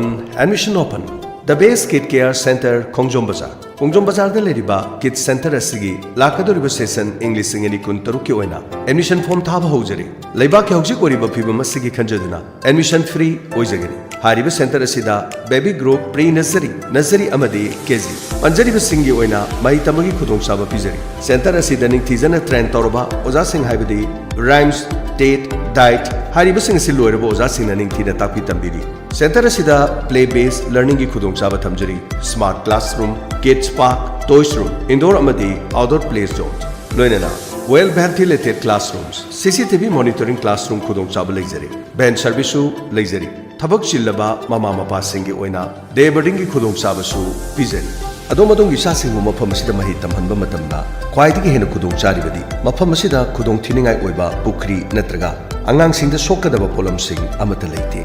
Nil khomudagi lapthuklaba mahi masing tambagi khwaidigi faraba mafam amani. Akopa marol ge dama call to view 8731005400 loinan 8119074431 Lengsin Biro The Base Kids Care Center Khongjom Bazar Malengwanba Kindergarten School Andro Nursery class ki admission taunanabagi dama chaliba tha asigi December daming sansin birabadi admission free oizigani School asigi classes LKG dagina class 9 phawbagi admission laaliba December ki tang kun English singani kunga manga dagi haujaragani School asigi boarding facility leraba nupa masa amadi nupi masa singi tonga na khaidoktuna thamjari lower classes amadi upper classes kisu tonga na khaidoktuna thamjari Malengwanba Kindergarten School Andro asigi ena khudong saba singdi thangta 5 national medals for gold and 1 bronze football coaching art and crafts loina na section 2026 tagi weaving ki khudong saba su pijaragani amadi Malengwanba Kindergarten School Andro gi dama ahamba pham khara kaujari ahambada pre primary teachers ki ahamba phamani kaujari Qualification Graduate Loinana Trained in Rhymes and Basic Child Care Ani Subada Maths Amadi Science Ki Oza Amamang Kokjari Minimum Graduate Honors Loinana Preferable VA Hariba Singasi Akopa Marol Khamining Labadi 8794127608 Amukana 8794127608 Hariba number Sida Akopa Marol Khambiba Yagi Lengsin Biro Malemganba Kindergarten School Andro LKG dagina class 9 phawbagi admission tobagi khudong chaba leiraba school ni ngasi ma tanabi free course thabak thiri ba miyo singi dabak nungai raba pause tagel da leiriba Central Institute of Petrochemicals Engineering and Technology CPET Department of Chemical and Petrochemicals Ministry of Chemicals and Fertilizers Government of Indiana Pradhan Mantri Kausal Vikas Yojana PMKVY 4.0 scheme asigi makhada tha marigi free da tamba yaraba course kharagi khudong chaba pizari akang ama masing sugatagi chama kun khaktani course sing adudi ahanbada machine operator plastic processing ani subada machine operator injection molding ahum subada machine operator and programmer CNC milling course asi tambada yamdrabada class 10 pass tawraba masagi sahi tara nipan digena ni pumanga phawgi manungda leiba miyo oigedabani course sing asigi kanaba khadang pallabada course asi tamningi manungda boarding amasung saba free oijagani masida sunatana uniform amadi learning kit chingbasu free da phanghanjagani nupa masa amadi nupi masa singi 24/7 security ki meeting makhada separate hostel pizari course asi loirba matungda India gi reputed company amadi India gi mapalda thabak tawbagi khudong sabasu phanghalli hariba sing asi yawbining basingna ngasi malengsin biro CPET Imphal tagel da lakpiduna khudong sabasi lobiu akopa marol gi dama call tobiu 7005596 loinana 700531207 masida natana mafam masida personality development classes loinana basic computer classes khudong chaba kayasu pizari ngasi maktana biu unabi last date lakliba December gi tang kungani pat English singani kungamanga admission open Greenfield School Thawal Wangmatama College Road ta leiriba school asigi chaliba academic session English singani kungataru kuntaret ki oina play school toddler nursery junior KG senior KG class 1 class 2 amasung class 3 da tamgadaba mahiroi singi admission form thaba haujari parents singna adomadongi nungsi jaraba angang singbu school aside admission tawiduna tungi afaba mahiroi sing sembada saruk yaminarasi give your child the best start to their learning journey School asigi tonga ba offer amadi khudong saba singdi play group toddler natraga nursery hari basigi admission free oizagin child friendly environment oiraba experience and caring teachers activity based learning ki khudong saba lairaba safe and nurturing campus chang naina medical ki health camp ki khudong saba lairaba parent amadi teachers ki meeting ki khudong saba lairaba amadi transport ki khudong saba su leizaraba mafam same parent ki angang ani tamagadi angang amagi fee half oigani Ngasi-ngasimak academic session English singani kungataruk kuntarek ki oina ming chansinbiu. Akupa marol gidamak office ki number 70052628113 loinana 9862159137 Kaubiraganu admission hangdukchare Greenfield School Thawal Wangmataba College Road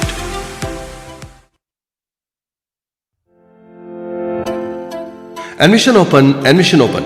Lema Popam Uhindro LM High School Atopamgi Academic Session English Singani Kungataruki Laliba Janawari gi tang taramanga English Singani Kungataruk Yaifaraba Sagol Senumit Asidagi Haujaragan Academic Session Asigi Oina School Ashina Thamjariba Khudong Chaba Kharadang Panjarabada School Asida Naune admission Tauriba Singi admission free Oizagani Loinana School bag T-Sarsu free da Pijagani Guardian parent amagi angang amadagi henna tamlabadi Thagi school tuition fee dasu khudong chaba kaya pijari Class khudima ki first 3 class topper oiraglaba students singisu khudong chaba pijari BPL AAY card paibaloinana IDP internet displaced person oiraba family singi chatra singi oinasu makhal kaya gi khudong chaba school ashina pijari matam chunaba mongda computer class PIB quiz debate extempore speech isai nomai culture and dance na chingba kaya co-curricular activities ki manung channa leptana sathaduna satra singi moral amadi personality develop tawraba school amani School asi haukiba sahi tara asida tongan tongan ba state district amadi national gi thakta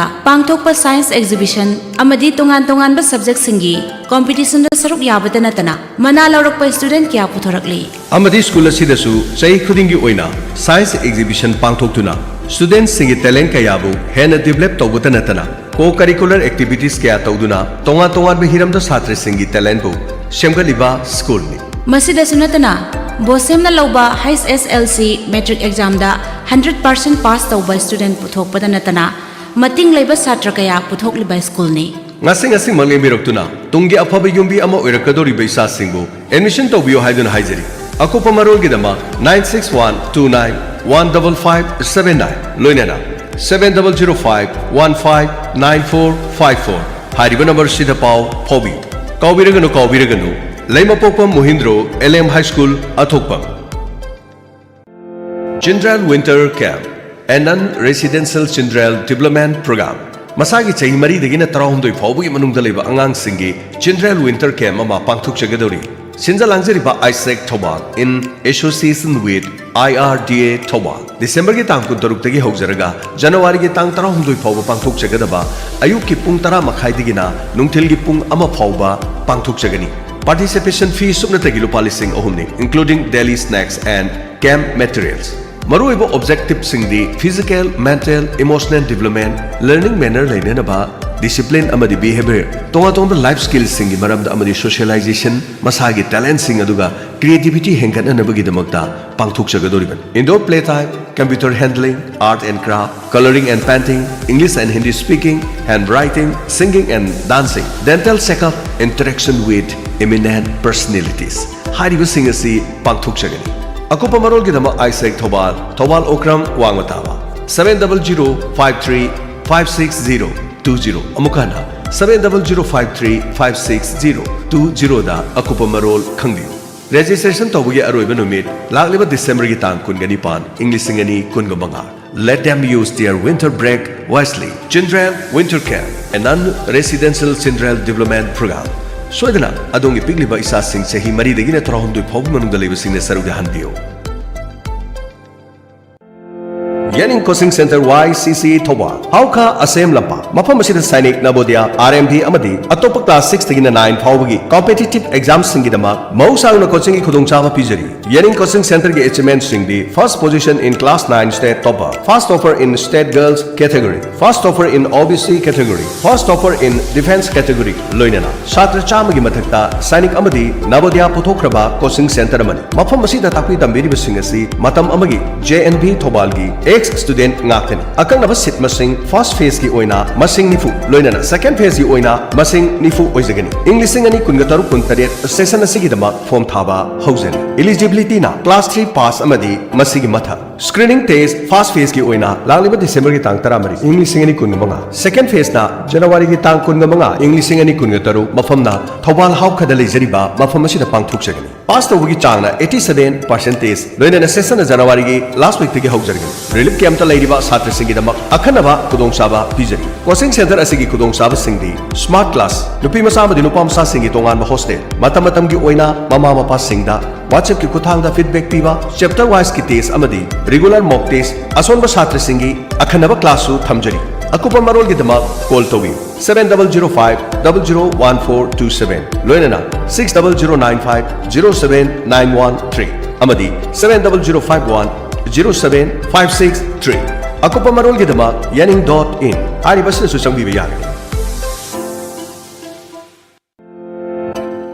Matam kuina nungsang haibadi piles laina asina aduna khudong chadaba kaya mayok na duna leraklaba amadi atopa layeng kaya chathaba matamda phabangamdraba natraga laina asi yengthokpagi khudong chadaba mayok na duna leraba singna madugidamto wabirurugan sahi taragi matakta experience leraba laina asi yengbuda miyo cha kaya phanbangam kraba mayang Imphal Bengal digi Kabirani Phundrei Mayum Jobita loinana machan